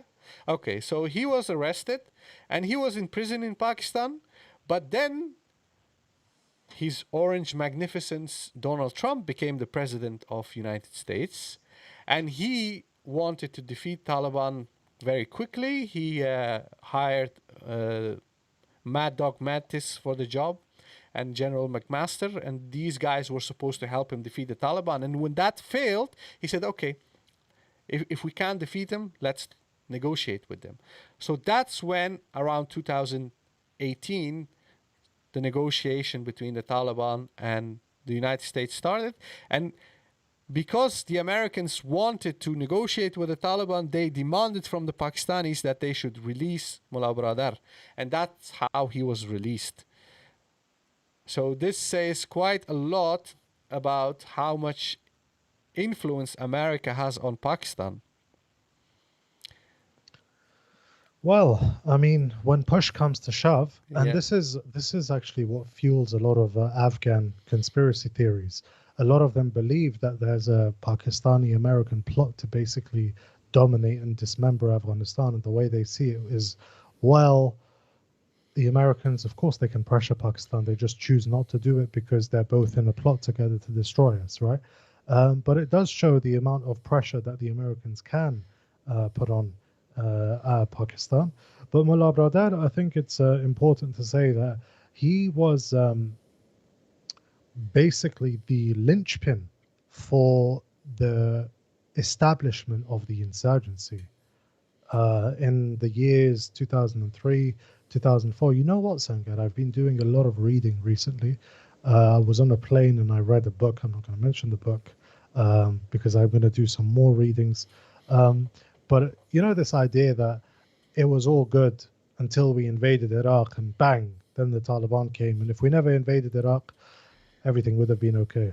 It's not, doesn't really work. The Taliban were very, the Taliban were very, 2002, they started to reorganize. 2003, they were starting to go out. There were security incidents. It was happening. And Mullah Bradar was right at the center of that. So in 2010, when he was imprisoned, essentially the deputies became, I think it was Abdul Qayyum Zakir, right? Abdul Qayyum Zakir and people like Abdul Qayyum Zakir, Sadr Ibrahim, and these people became more and more prominent in the insurgency. But the thing is that Mullah Bradar commands a massive amount of respect amongst the Taliban rank and file.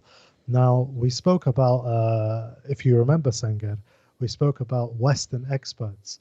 Now, in the run-up to this Taliban conquest of the country, a lot of these Western experts were saying, well, the Doha office is saying one thing, and on the ground, different thing is happening. And I was on radio earlier as well. I was speaking on radio, and I was essentially saying that in fourth generation warfare, in an insurgency, the central decision-making body doesn't micromanage the different commanders. Commanders have a lot of autonomy, and what the Taliban did was that they revolved these commanders and stopped them from gaining their own sources of revenue to prevent them from becoming too independent. But on the ground, these commanders would have a lot of autonomy. So a lot of these people, when they saw that, let's say, the Doha office would make one statement and then the Taliban would fight in Afghanistan, they thought the Taliban in Afghanistan were defying the orders of the Doha office. What they were not understanding was that the Taliban in Afghanistan were not answerable to the Doha office. They were answerable to the military commission, which is headed by Mullah Omar's son, and they are another branch of the Taliban, just like the political office. But now, the point I'm making here is that there's no real, as far as we can see, there isn't a real civilian political divide between in the Taliban that we see, for example, in other militant or insurgent organizations. Now, the reason why Mullah Bradar is so respected amongst the rank and file, well, he has a very, he's got a record, a track record that the Taliban rank and file would be impressed by. He was a military commander. He was a co-founder of the Taliban. He was a close friend of Mullah Omar. He played a central part in reorganizing the insurgency, and he was imprisoned by the ISI for 8 years. And if you speak to some people, they'll tell you that being imprisoned by the ISI is infinitely worse than being imprisoned by the Americans. Furthermore, after Mullah Bradar was released by the Pakistanis, he went on to play a central role in the Doha Agreement, which culminated in the withdrawal of US forces and where we are today. So, for all intents and purposes, whilst the Amir of the Taliban is Mawlawi Hibatullah Akhundzadeh, right? The political brain behind the organization, we could say, the guy who does the day to day, is Mullah Bradar. So it would only be reasonable that the head of government, it would only be, let's say, expected or rational that the head of government would be Mullah Bradar. He is, I mean, if you think of Mullah Bradar as a person, his profile is basically one that is identical to the Taliban. He was its co founder, he was there as they fought. Um, he was there as they fought all the way up until 2001. He was there during the insurgency. He was imprisoned. He was there and negotiated an agreement to get the Americans out. An important matter here is now that if the Taliban create a government of their own, okay, what about political opposition? I was speaking to Ryan Evans, who is the founder and CEO of War on the Rocks, that outlet that publishes a lot of political analysis about war theaters where Americans are involved, Syria, Afghanistan, Iraq, etc. So Ryan Evans, he asked me an interesting question about he said, what makes you think the Taliban will tolerate a political opposition? So if they have their own government, where basically they are the entire government, will they tolerate any sort of political opposition? Well, I think it's premature. They're being very vague, but I do not believe that they would seek to monopolize. Okay, the Ministry of Interior, the Ministry of Defense, the Foreign Ministry, right? Perhaps the Treasury, right? The key functions and organs of government, I do not see them relinquishing that at all, right? Yeah. And as you would say, sort of in history would be said, by right of conquest, right? Yes. The way they see it, they fought for 20 years, they won, and once again, the way they see it, they're being very generous with not killing a lot of people. Now, whether that's right or wrong is for everyone else to decide. But I don't see them, for example, prioritizing and focusing on the Ministry of Transportation, the Ministry of Mines. At least that's because I perceive the Taliban, and I've been criticized for this a lot, but from my analysis and my reading of the Taliban, I perceive them to be a political organization that act based on what is beneficial for them pragmatically and rationally. I don't believe that they're irrational. And based on that perception of them, which could be right or could be wrong, I don't see it rationally beneficial for them to insist on the Ministry of Mines or the Ministry of Transportation. But with regard to political opposition, I don't see it in the sense of a Western democracy kind of model. I don't see sort of national elections where you'll be able to compete against Mawlawi Hibatullah Akhundzadeh for the role of Amir. I really see that as unlikely. What I do see is almost an illiberal state, right? An illiberal state in which dissent to a certain extent will be allowed, okay? Criticism will be allowed to a certain extent depending on how it is essentially phrased. Essentially, what I foresee is a dictatorial state in which political opposition, I don't know. Like, I would say that officials from the previous regime would be given a role. They would be sort of prominent. There would be non-Taliban figures in the government, in the civil service, in the government apparatus, bureaucracy, those sorts of things. But a political opposition, by definition, means a democracy or it means a rebellion.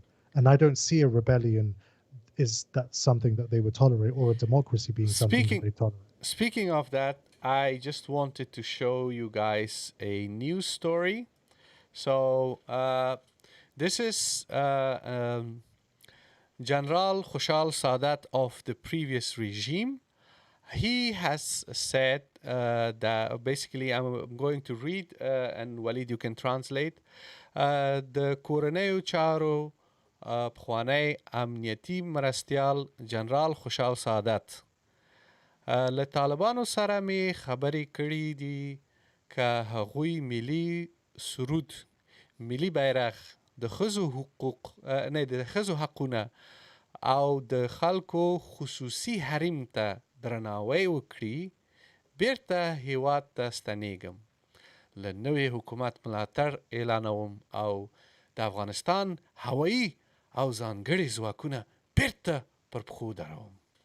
Wow. Okay.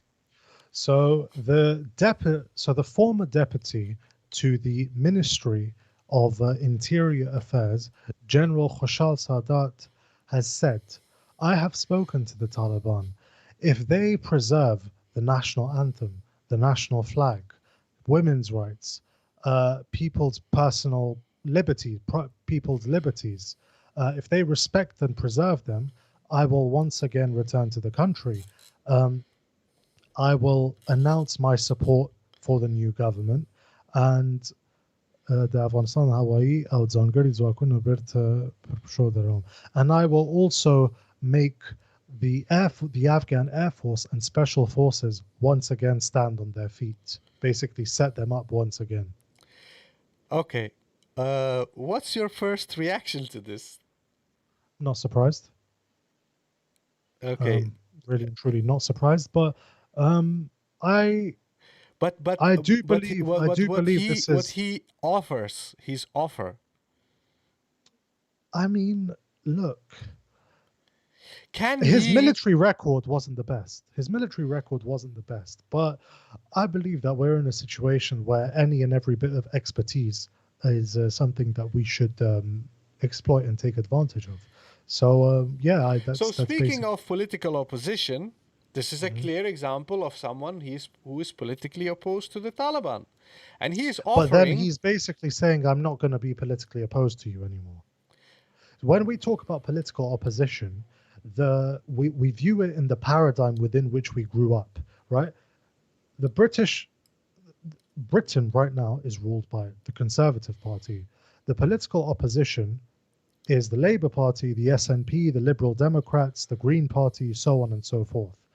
Now, in Britain, you don't have Labour saying, if the Conservatives lower the corporate rate of tax, or if they increase the corporate rate of tax, I will join the Conservative Party. It doesn't work like that, right? In a liberal democratic society, the political opposition remains no matter what, right? Even, let's say, during the Second World War, Churchill had a political opposition. No matter what you do, there is a political opposition. Sure, it may be a crap political opposition, but it's there, right?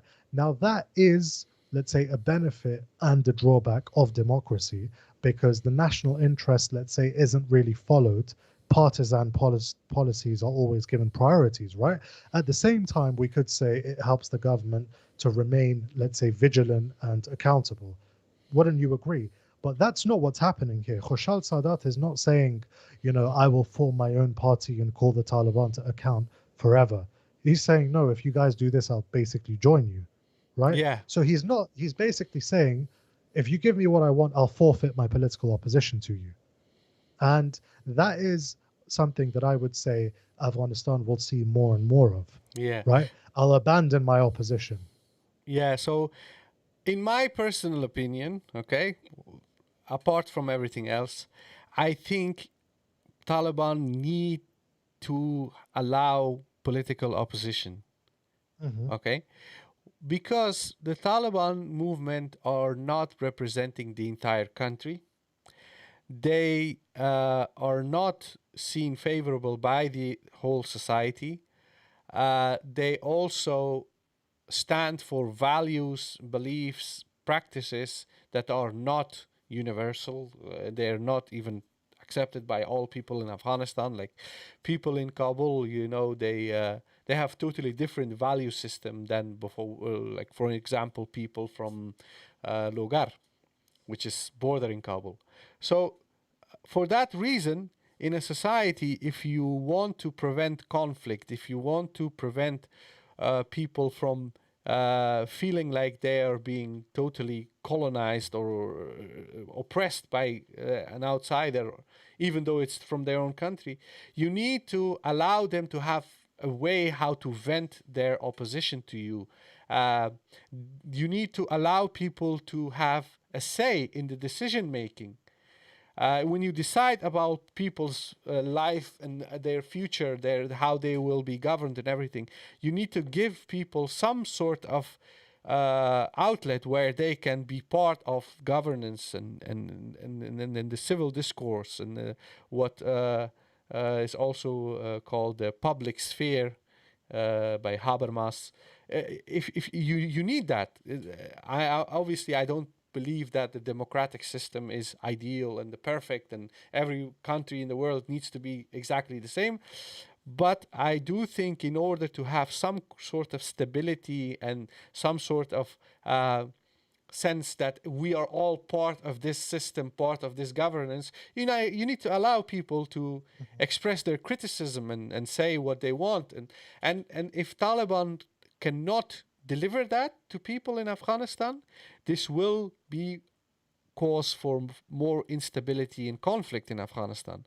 So I know I've spoken to many of these politically aligned figures within Taliban, and they all acknowledge that that's true. But if they believe that yes, people need to have a hearsay, so what do we make out of a government created by the Taliban under the leadership of most likely Mullah Bradar, where there's no political opposition? Yeah, I mean, but that's the thing. It's that it depends exactly on what this. I would say the optimal solution for the time being would be a setup that includes officials from the previous regime. I know they said that they wouldn't do that, but I feel that to some extent they need to be included in the decision-making process. Um, but people from a variety of different backgrounds, and yes, we have to concede that the setup will be Talib dominated, but that domination can be mitigated by the inclusion of people from different political, ideological, ethnic, linguistic, regional, provincial backgrounds, right? Um, so I would say, like, I'm sure you've realized, is my perspective. Uh, Charge the my glasso! no, no, Charge no, the glasso! charge me class. But no, I would say that I'm sort of more of a sort of with dealing with the realities on the ground. The reality on the ground is that we're not going to have a democratic system for the foreseeable future. Now, how do we, in with that being borne in mind, how do we ensure that we maximize the multiplicity of voices when it comes to the decision making process? I would say that this attempt to form a new government, even if it is Talib dominated, to include people from the previous regimes, whether or not we like them. And that includes, by the way, people like Ahmed Massoud. I don't believe that he should be given 30% of the government because who the hell are you? But if they can be brought into the fold, I view that as the optimal solution as opposed to people fighting and dying in Panjshir needlessly, right? But with that being said, like I said, there is no optimal solution that will satisfy everyone. It's just about finding the center of gravity, this thing that will work the best and optimally.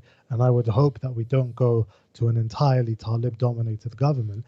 And once again, this is why we were always in favor of the Doha peace process, because we were in favor of a transitional interim government that could pave the way to a future government. That didn't happen, and we ended up with this. Um, And, so and with regards to people like Khoshal Sadat, okay, I think it's very exaggerating to say I will I will make sure that the Air Force and the Special Forces stand up on their feet again. Like, come on, you're 31 years old, you're only a general, because in Afghanistan, everyone who has a master's degree from any military academy, they made generals without any fighting experience. So he's basically overestimating his own abilities, okay? He cannot do that. If the armed forces, if the special forces and the air force of Afghanistan was really so great, before the fall of the regime, it wouldn't have fallen so easily. So I think what he said is really inappropriate. But aside from that, yes, he is a very educated man. Just like Ahmad Massoud has a degree from Sandhurst, He went to West Point, didn't he? this guy went to West Point, yeah. So, yes, they are an asset for Afghanistan. Ahmad Massoud, Khushal Sadat, they have degrees, they have studied, they know their whatever they have studied, even though they are not maybe the most great generals and commanders or whatnot. But They're not Afghanistan, Napoleon and Hannibal, but we yeah, but need them. Afghanistan needs them. So Taliban need to make it possible for these guys to find a place in Afghanistan and serve their country and do something for their people. I would say that I find his demand sort of comical, but I do respect the fact that he's trying to come back. Okay. Yeah, I same. respect that, Same. and this all further. Basically, I would say that a lot of people who are leaving Afghanistan, they would be very angry with his statement, because basically he implies that he can just come back to Afghanistan and he won't be killed, which is what everyone is saying, that everyone who was an important figure in the government, they're all going to massacre. So I think that a lot of people would be angered at this statement.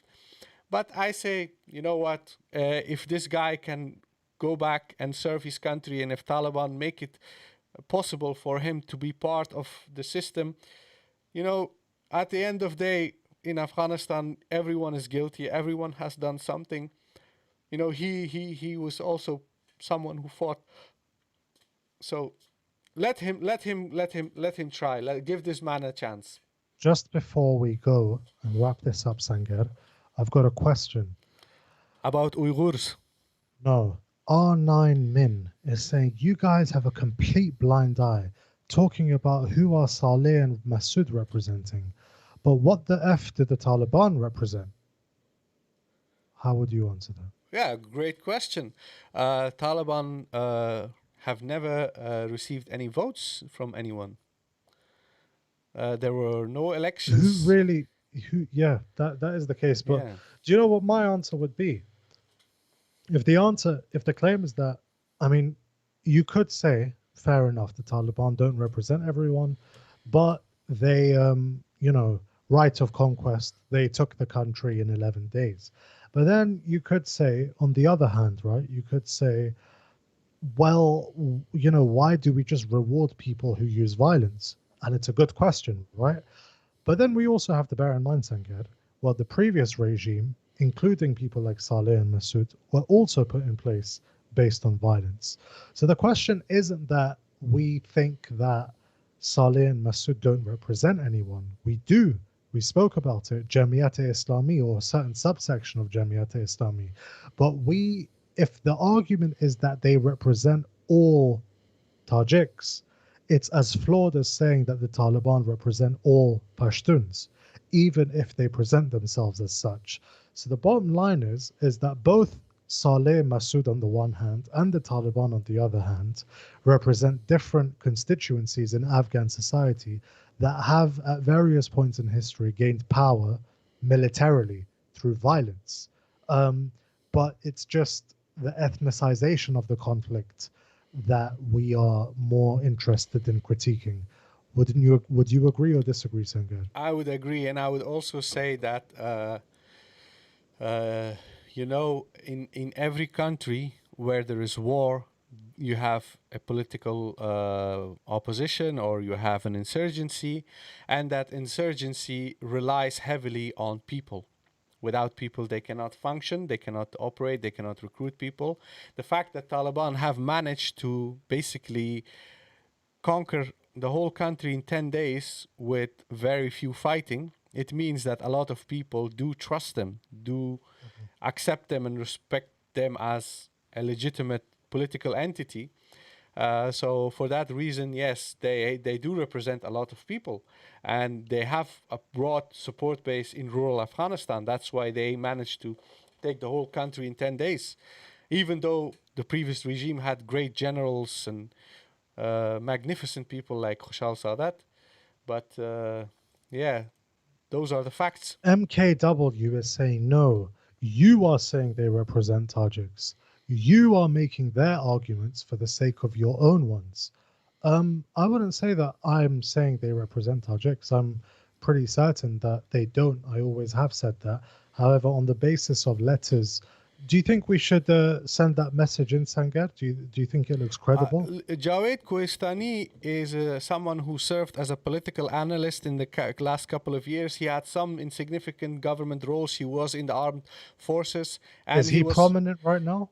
no. He was part of Jamiat Islami, but he wasn't a prominent leader. He's not a significant big figure within Jamiat like Ata Muhammad Noor or somebody like that. Is he significant right now in the No, resistance? he's a nobody. Okay. But in any case, in response to MKW, if you watched or indeed if you read my article critiquing the whole decentralization thing, you'll understand why indirectly through a variety of different sort of avenues, they are arguing that they represent one ethnicity. But And that's something that I've discussed at length. I keep getting asked about. So I would recommend you to watch our previous live streams. yes, we did a whole live stream breaking down that article last week about Ahmad Massoud. So, guys, we need to wrap this up. I had a lot of questions in the chat about Uyghurs. I know a lot of people are triggered by my tweets. I've tweeted fake news today, for which I have bowed my head. Profusely apologized.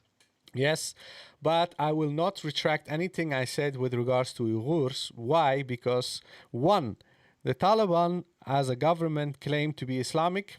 Okay, they're an Islamic system. So for any Islamic entity, it is important to acknowledge that all Muslims are one. So if Muslims are oppressed in Palestine or in Kashmir or in Myanmar or anywhere else in the world, it is a concern to all Muslims. Just like Western countries are concerned about persecution of Christians in Syria, persecution of Christians in other parts of the world. So obviously, Muslims are also concerned about persecutions of Muslims, whether it's in China or in East Turkestan or in Kashmir. So anyone who claims to be some sort of political entity representing Muslims, they have to say something about this. It's absolutely necessary. The Taliban claim to be a political entity representing Islam and Muslims. Well, then they have a moral obligation to issue a statement about persecution of Muslims in East Turkestan, just like they talked about Kashmir. Okay? Now, do I expect the Taliban to march on to Beijing and defeat China and liberate East Turkestan? Absolutely not. Okay? I think it's very stupid to think that any criticism of Pakistan, Turkey, Saudi Arabia, or any other big Muslim country with regards to their stance towards China and Uyghurs means that we want them to go to war with China. This is just plain stupidity if anybody thinks that, okay? I'm sorry if anybody's offended by this, but that's stupid, okay? I am not arguing for a World War III against China. That doesn't make sense. What I'm arguing for is that we have 54 predominantly Muslim countries around the world. There are almost 2 billion Muslims around the world. How is it possible that a genocide is taking place against Muslims in East Turkestan? China is persecuting Muslims, and we see almost nothing coming out of political leaders like Turkey, Pakistan, Saudi Arabia about this matter. They have to speak out. It's absolutely necessary that they speak out. And if all these countries unite and they pressure China, China is not God. It's not the most powerful entity in the entire universe. China is susceptible to political pressure. Western countries, along with Muslim countries, if they all join hands and pressure China, I think that China will stop persecuting Muslims. And they don't need to go threaten China with atomic bombs and whatnot. That's not necessary. But that's something that is realistic. It's possible. And people just need courage and they need to cooperate. But the biggest reason why Muslims and Western countries together are unable to do something about what's going on in East Turkestan is because they are not united. They do not cooperate on this matter.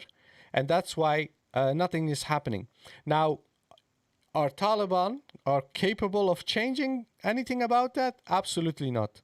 They can't even manage Panjshir, okay? They can't even manage Panjshir. They have created a system that is not even in place. We don't even know who's the minister, who's the governor. We don't know anything. It's just something totally, how do you say? Yeah, so for that reason, I don't think that they're capable of doing anything, but at least what the Taliban could do is when they mention Kashmir, mention East Turkestan as well. And if they can't mention East Turkestan, then they shouldn't talk about Kashmir, because then they'll look like another awkward world leader who bangs the drums of Kashmir, and then when he's asked about the Uyghurs, then he just kind of stutters very awkwardly. And, you know, you can have your opinions on that and whatever, but let's be honest and acknowledge that it does look a bit idiotic. But in any case, there's a comment here. I think this is like a Pakistani troll, and he's saying that Afghanistan cannot be central. Division is the only way, or prove us wrong. You hated communism, capitalism, Islamism, and cannot coexist. There is mistrust in all ethnicities, and all they want is a peace. Now, what the notion that I would dispute the whole thing, but prove us wrong. Ahmed-waleed, my brother, don't have to prove anything to you, with all due respect, and neither do Afghans. If that's your opinion, fair enough to hold it, but I don't know if you think I'm sort of in your courthouse, or if you're the judge or something, and I'm sort of sat here, you know, pleading with you to please see that we can get along with each other, us bunch of savages. It doesn't really work like that. Neither myself nor Sangar nor any other Afghan has anything to prove with regard to how civilized or how much we might get along or might not get along with one another. But yeah, I don't know. It's just a bit. I don't know. Is it me, Sangar? It's a bit like, who the hell do you think you are? Prove it to me. No, you're all right, man. You can prove things to yourself. SSKK says that he did a super chat and asked a question. $5 US. Thank you very much for your super chat. We've received so many from SSKK. We really appreciate it. And he said, guys, I make a donation every time for someone, Pashto lessons. Is she making progress? Any updates? You know what, mate? With all due respect, and I really appreciate your super chats, but if you could please, let's not be bullies, okay? As much as we dislike that person's politics, we've said enough, and being a bully, whether it's even Ahmad Masood or Amlar Saleh, I wouldn't like to bully those people. So let's just stop and talking about that person. We also had a super chat from another regular attendee of our live stream, Ahnaf Habib, with 10 Canada dollars, is saying, Indian media experts are saying that the new government will be an Iranian-style theocracy, i.e. supreme leader picked by the Guardian Council plus elected president. How much credibility do these reports have? Waleed. I would say that in terms of the general outline of a supreme leader who's a religious authority being the head of state, and then you have a head of government who sort of deals with the day-to-day matters. I'd say, yeah, there is a similarity at face value. However, I'd also add in that this also reeks of a profound lack of knowledge of different Islamic sects and movements, and that is that the Iranian model is based on an idea central to Shia Islam, which is that the 12th Imam, who is currently in occultation, who is not sort of in the physical realm, is currently he's not here, and in his absence, a qualified jurist who has studied in depth the Shia tradition, should basically act as his deputy until the 12th Imam returns into the physical realm, and it's basically the apocalypse afterwards. So, because the 12th Imam is divinely appointed, the the just give me a second. So, because the 12th Imam is divinely appointed, it follows that the deputy to the 12th Imam, who is Khamenei, the supreme leader, has almost sort of a God given level of authority, right? It's almost, I mean, it's almost like the closest thing that we have to a pope, you see, because this guy is second only to someone who is infallible and God appointed. Now, the Afghan model, if it happens in that sense, would not be as such. Mawlawi Hibatullah would be selected or has been selected by a council of, let's say, religious scholars, political leaders to be the Amir. But his position of Amir, as far as he could sort of, I mean, the Iranian one theoretically has this clause as well, but his position as Amir is not one that comes from being in direct sort of servitude to someone who is infallible. You see, an Amir, as far as I understand, would be someone who controls or governs a certain territory in line with Islamic law, right? Yeah, Uh, and there is another aspect to it is that an Amir uh, is also someone who uh, we have many emirats around the world, okay? yeah, And there have been many amirs. So the title of amir is something that is much more common and not divine. Okay, there is no divine. Uh, it means like a commander almost. Yes, yes. And for that reason, Amirul Mu'minin, that's something that a lot of people don't understand is they say, why do they have Amirul Mu'minin? Is he Amir of all Mu'minin, all believers around the world? That's false. If The someone is Moroccan king is called Amir al-Mu'minin as well. exactly, so the Moroccan king is not the Amir of the entire Muslim nation around the world, but he is called Amir al-Mu'minin. And you have in different, like, who else was called Amir al-Mu'minin? Ismail Khan in Herat. Eh, Amir Ismail Khan, yeah. Amir Ismail Khan, yes. He was considered as Amir al-Mu'minin of Herat. But that doesn't mean he was the Amir of all Afghans or entire Afghanistan. He wasn't even Amir of Jamiat Islami when he was Amir of Herat. So for that reason, the concept of Amir is less, how do you say, significant as what Khamenei represents for the Iranian model. I think, we need to wrap it up. Are Just there any one. other Yusuf, questions? Dawn Hunter with a super chat saying, thanks for your content. Much appreciated, Dawn Hunter. Yusuf AI is saying, one thing I implore you to do is fact check relentlessly. It is your responsibility with this platform. Interesting chat. I agree, Yusuf AI. I know that you scrutinized our source with regard to the demands of Ahmed Massoud, as is your right. It's, don't get me wrong, it could be wrong, but it's just that the level of the source was very high, which is why I have confidence in it personally. And Sangat, please fact check relentlessly after a bit Yeah, of a and debacle that you've had yeah, on Twitter. yeah, guys. In all honesty, I have been made aware of posting something that was not entirely accurate to totally bogus by people who follow me on Twitter. Okay, now that's Twitter, but here on AFGHANEYE, we encourage you guys, when you listen to our podcast, when you read our articles, when you are in the live stream chat or wherever, you see us saying something that you know is false.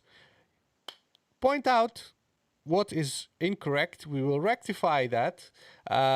You can alternatively write us an email, info@afghaneye.org. Please do mail us. We have received an application for becoming a moderator from someone today during the live stream. So thank you for applying for the role of moderator. We will reply to your email. And guys, do rectify us if we say anything that is false, inaccurate, even if you like. If I have some sort of political analysis and commentary and I make something that doesn't make sense in your eye and you think, okay, Sangar, what you just said doesn't make sense for this following reasons, please send us an email, and the next show we will talk about it. This is something that we are not doing on our own. You, as our community, our listeners, our viewers, you're just as much part of it, and we value your critique, your recommendation, your opinions. Like, for instance, we had Yvonne Ridley as our guest on our show because a lot of people who listen to our show asked us to invite her. Okay. So we did a podcast with Professor Ashok Shwain. If you haven't seen that video, it's on YouTube. If you haven't heard the podcast, it's on all podcast streaming services. Go and check it out. People recommended Professor Ashok Shwain. So that's how we work. You make a recommendation, you critique us, you say something that you disapprove, and if we listen and read what you guys have to say, we can create better content, we can rectify things that are not accurate nor true, and we value your input a lot, and everyone who has been involved so far, we really appreciate your support, your help, your critique, everything. Thank you very much. AH is saying, AFGHANEYE, pick a side to support, otherwise you're riding on sketchy road. Well, AH, I'm going to assume this is your first time here.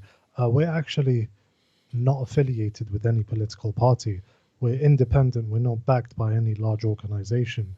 We are two Afghan freelancers that offer our analysis, write our articles, do podcasts, and we're totally independent. So picking a side to support isn't really something we do. There's only one side we support, and that's the side that we've supported since we established the AFGHANEYE, and it was supporting the Doha peace process because we knew that war was ugly.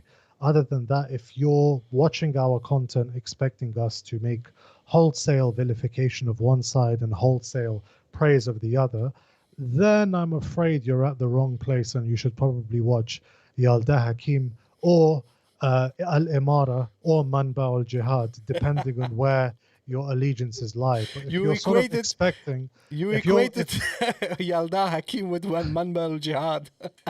Okay, and you know, like if that's what you're sort of expecting us to, like, I'm not here to put forward the narrative of XYZ political organizations. Sure, I have my opinions, I have my biases, you know, you can call me out on these things, you can disagree with me, but this idea that I'm expected to align with one or the other, nah, it's not really what I'm about. Frank Adado, Frank, thank you, Frank Adado. I know what you're talking about, but yeah. But in any case, Yusuf, final question. Yusuf AR is saying, I came on here because I heard you guys called Panjshiris Landaghars. Is it true? I don't even know what Landaghar means.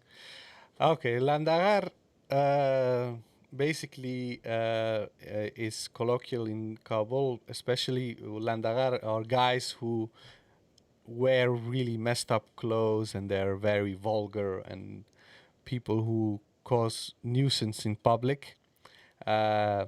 They call them Landaghar.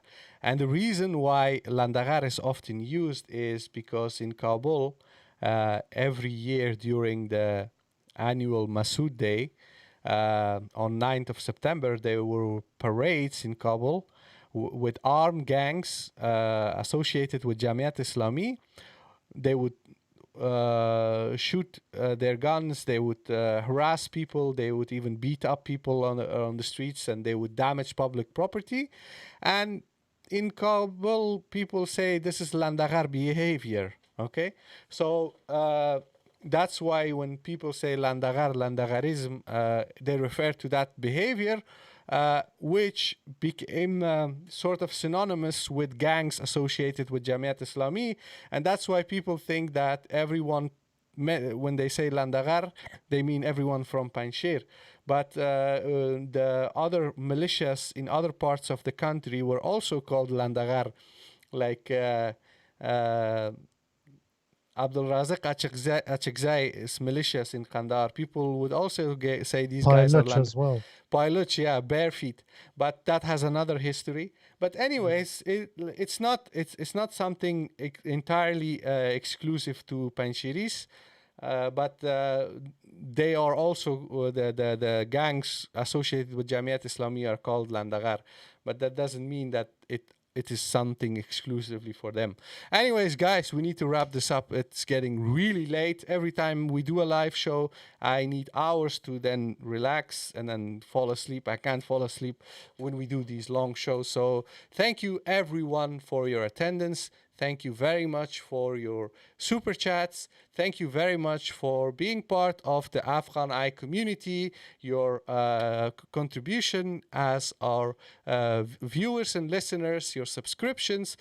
Even though you all haven't really liked the video yet, we see thousands of people watch this live stream so far today, but only 131 and 128 likes. So what's up with that? Anyways, guys, we will do more live streams. The schedule is not 100% sure yet. I have to manage with my daily job, Waleed as well. We have responsibilities towards our employers. But we also have responsibilities toward you, our respected audience. So we will try to satisfy both. But if we work 5 days a week, obviously we have more responsibilities to our employers. Sadly, that is the case. So, Waleed, final message is before we wrap this up and stop the stream. No,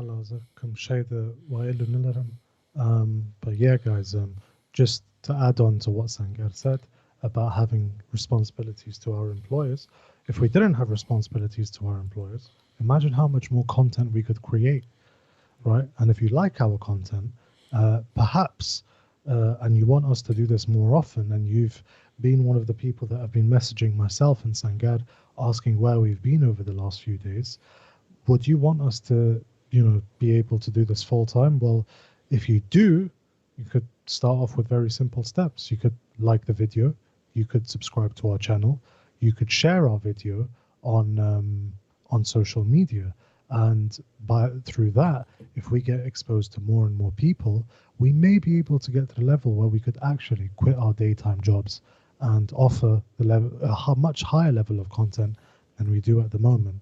Imagine, right?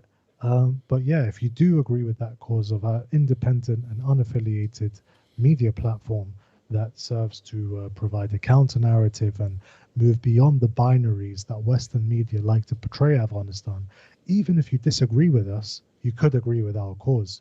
You could disagree with some of the things we say, that's totally fine, but you could agree with the cause. And look at Sangar, look at myself. We're not supported by any large organizations. We're two freelancers with a passion for this topic and, helping all of us together to be able to understand Afghanistan better.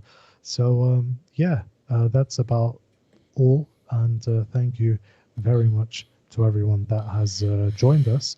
I am still disappointed with the number of likes we've gotten, but you know what? It's the first live stream in a couple of days. So I'm going to be easier on you guys. But next time, I'm going to be much more demanding. So, please do subscribe to our channel, like the video, And if you agree with our cause, become patrons on our Patreon or donate to us directly on PayPal. Wassalamu alaikum wa rahmatullah. Wa alaikum assalam wa rahmatullah.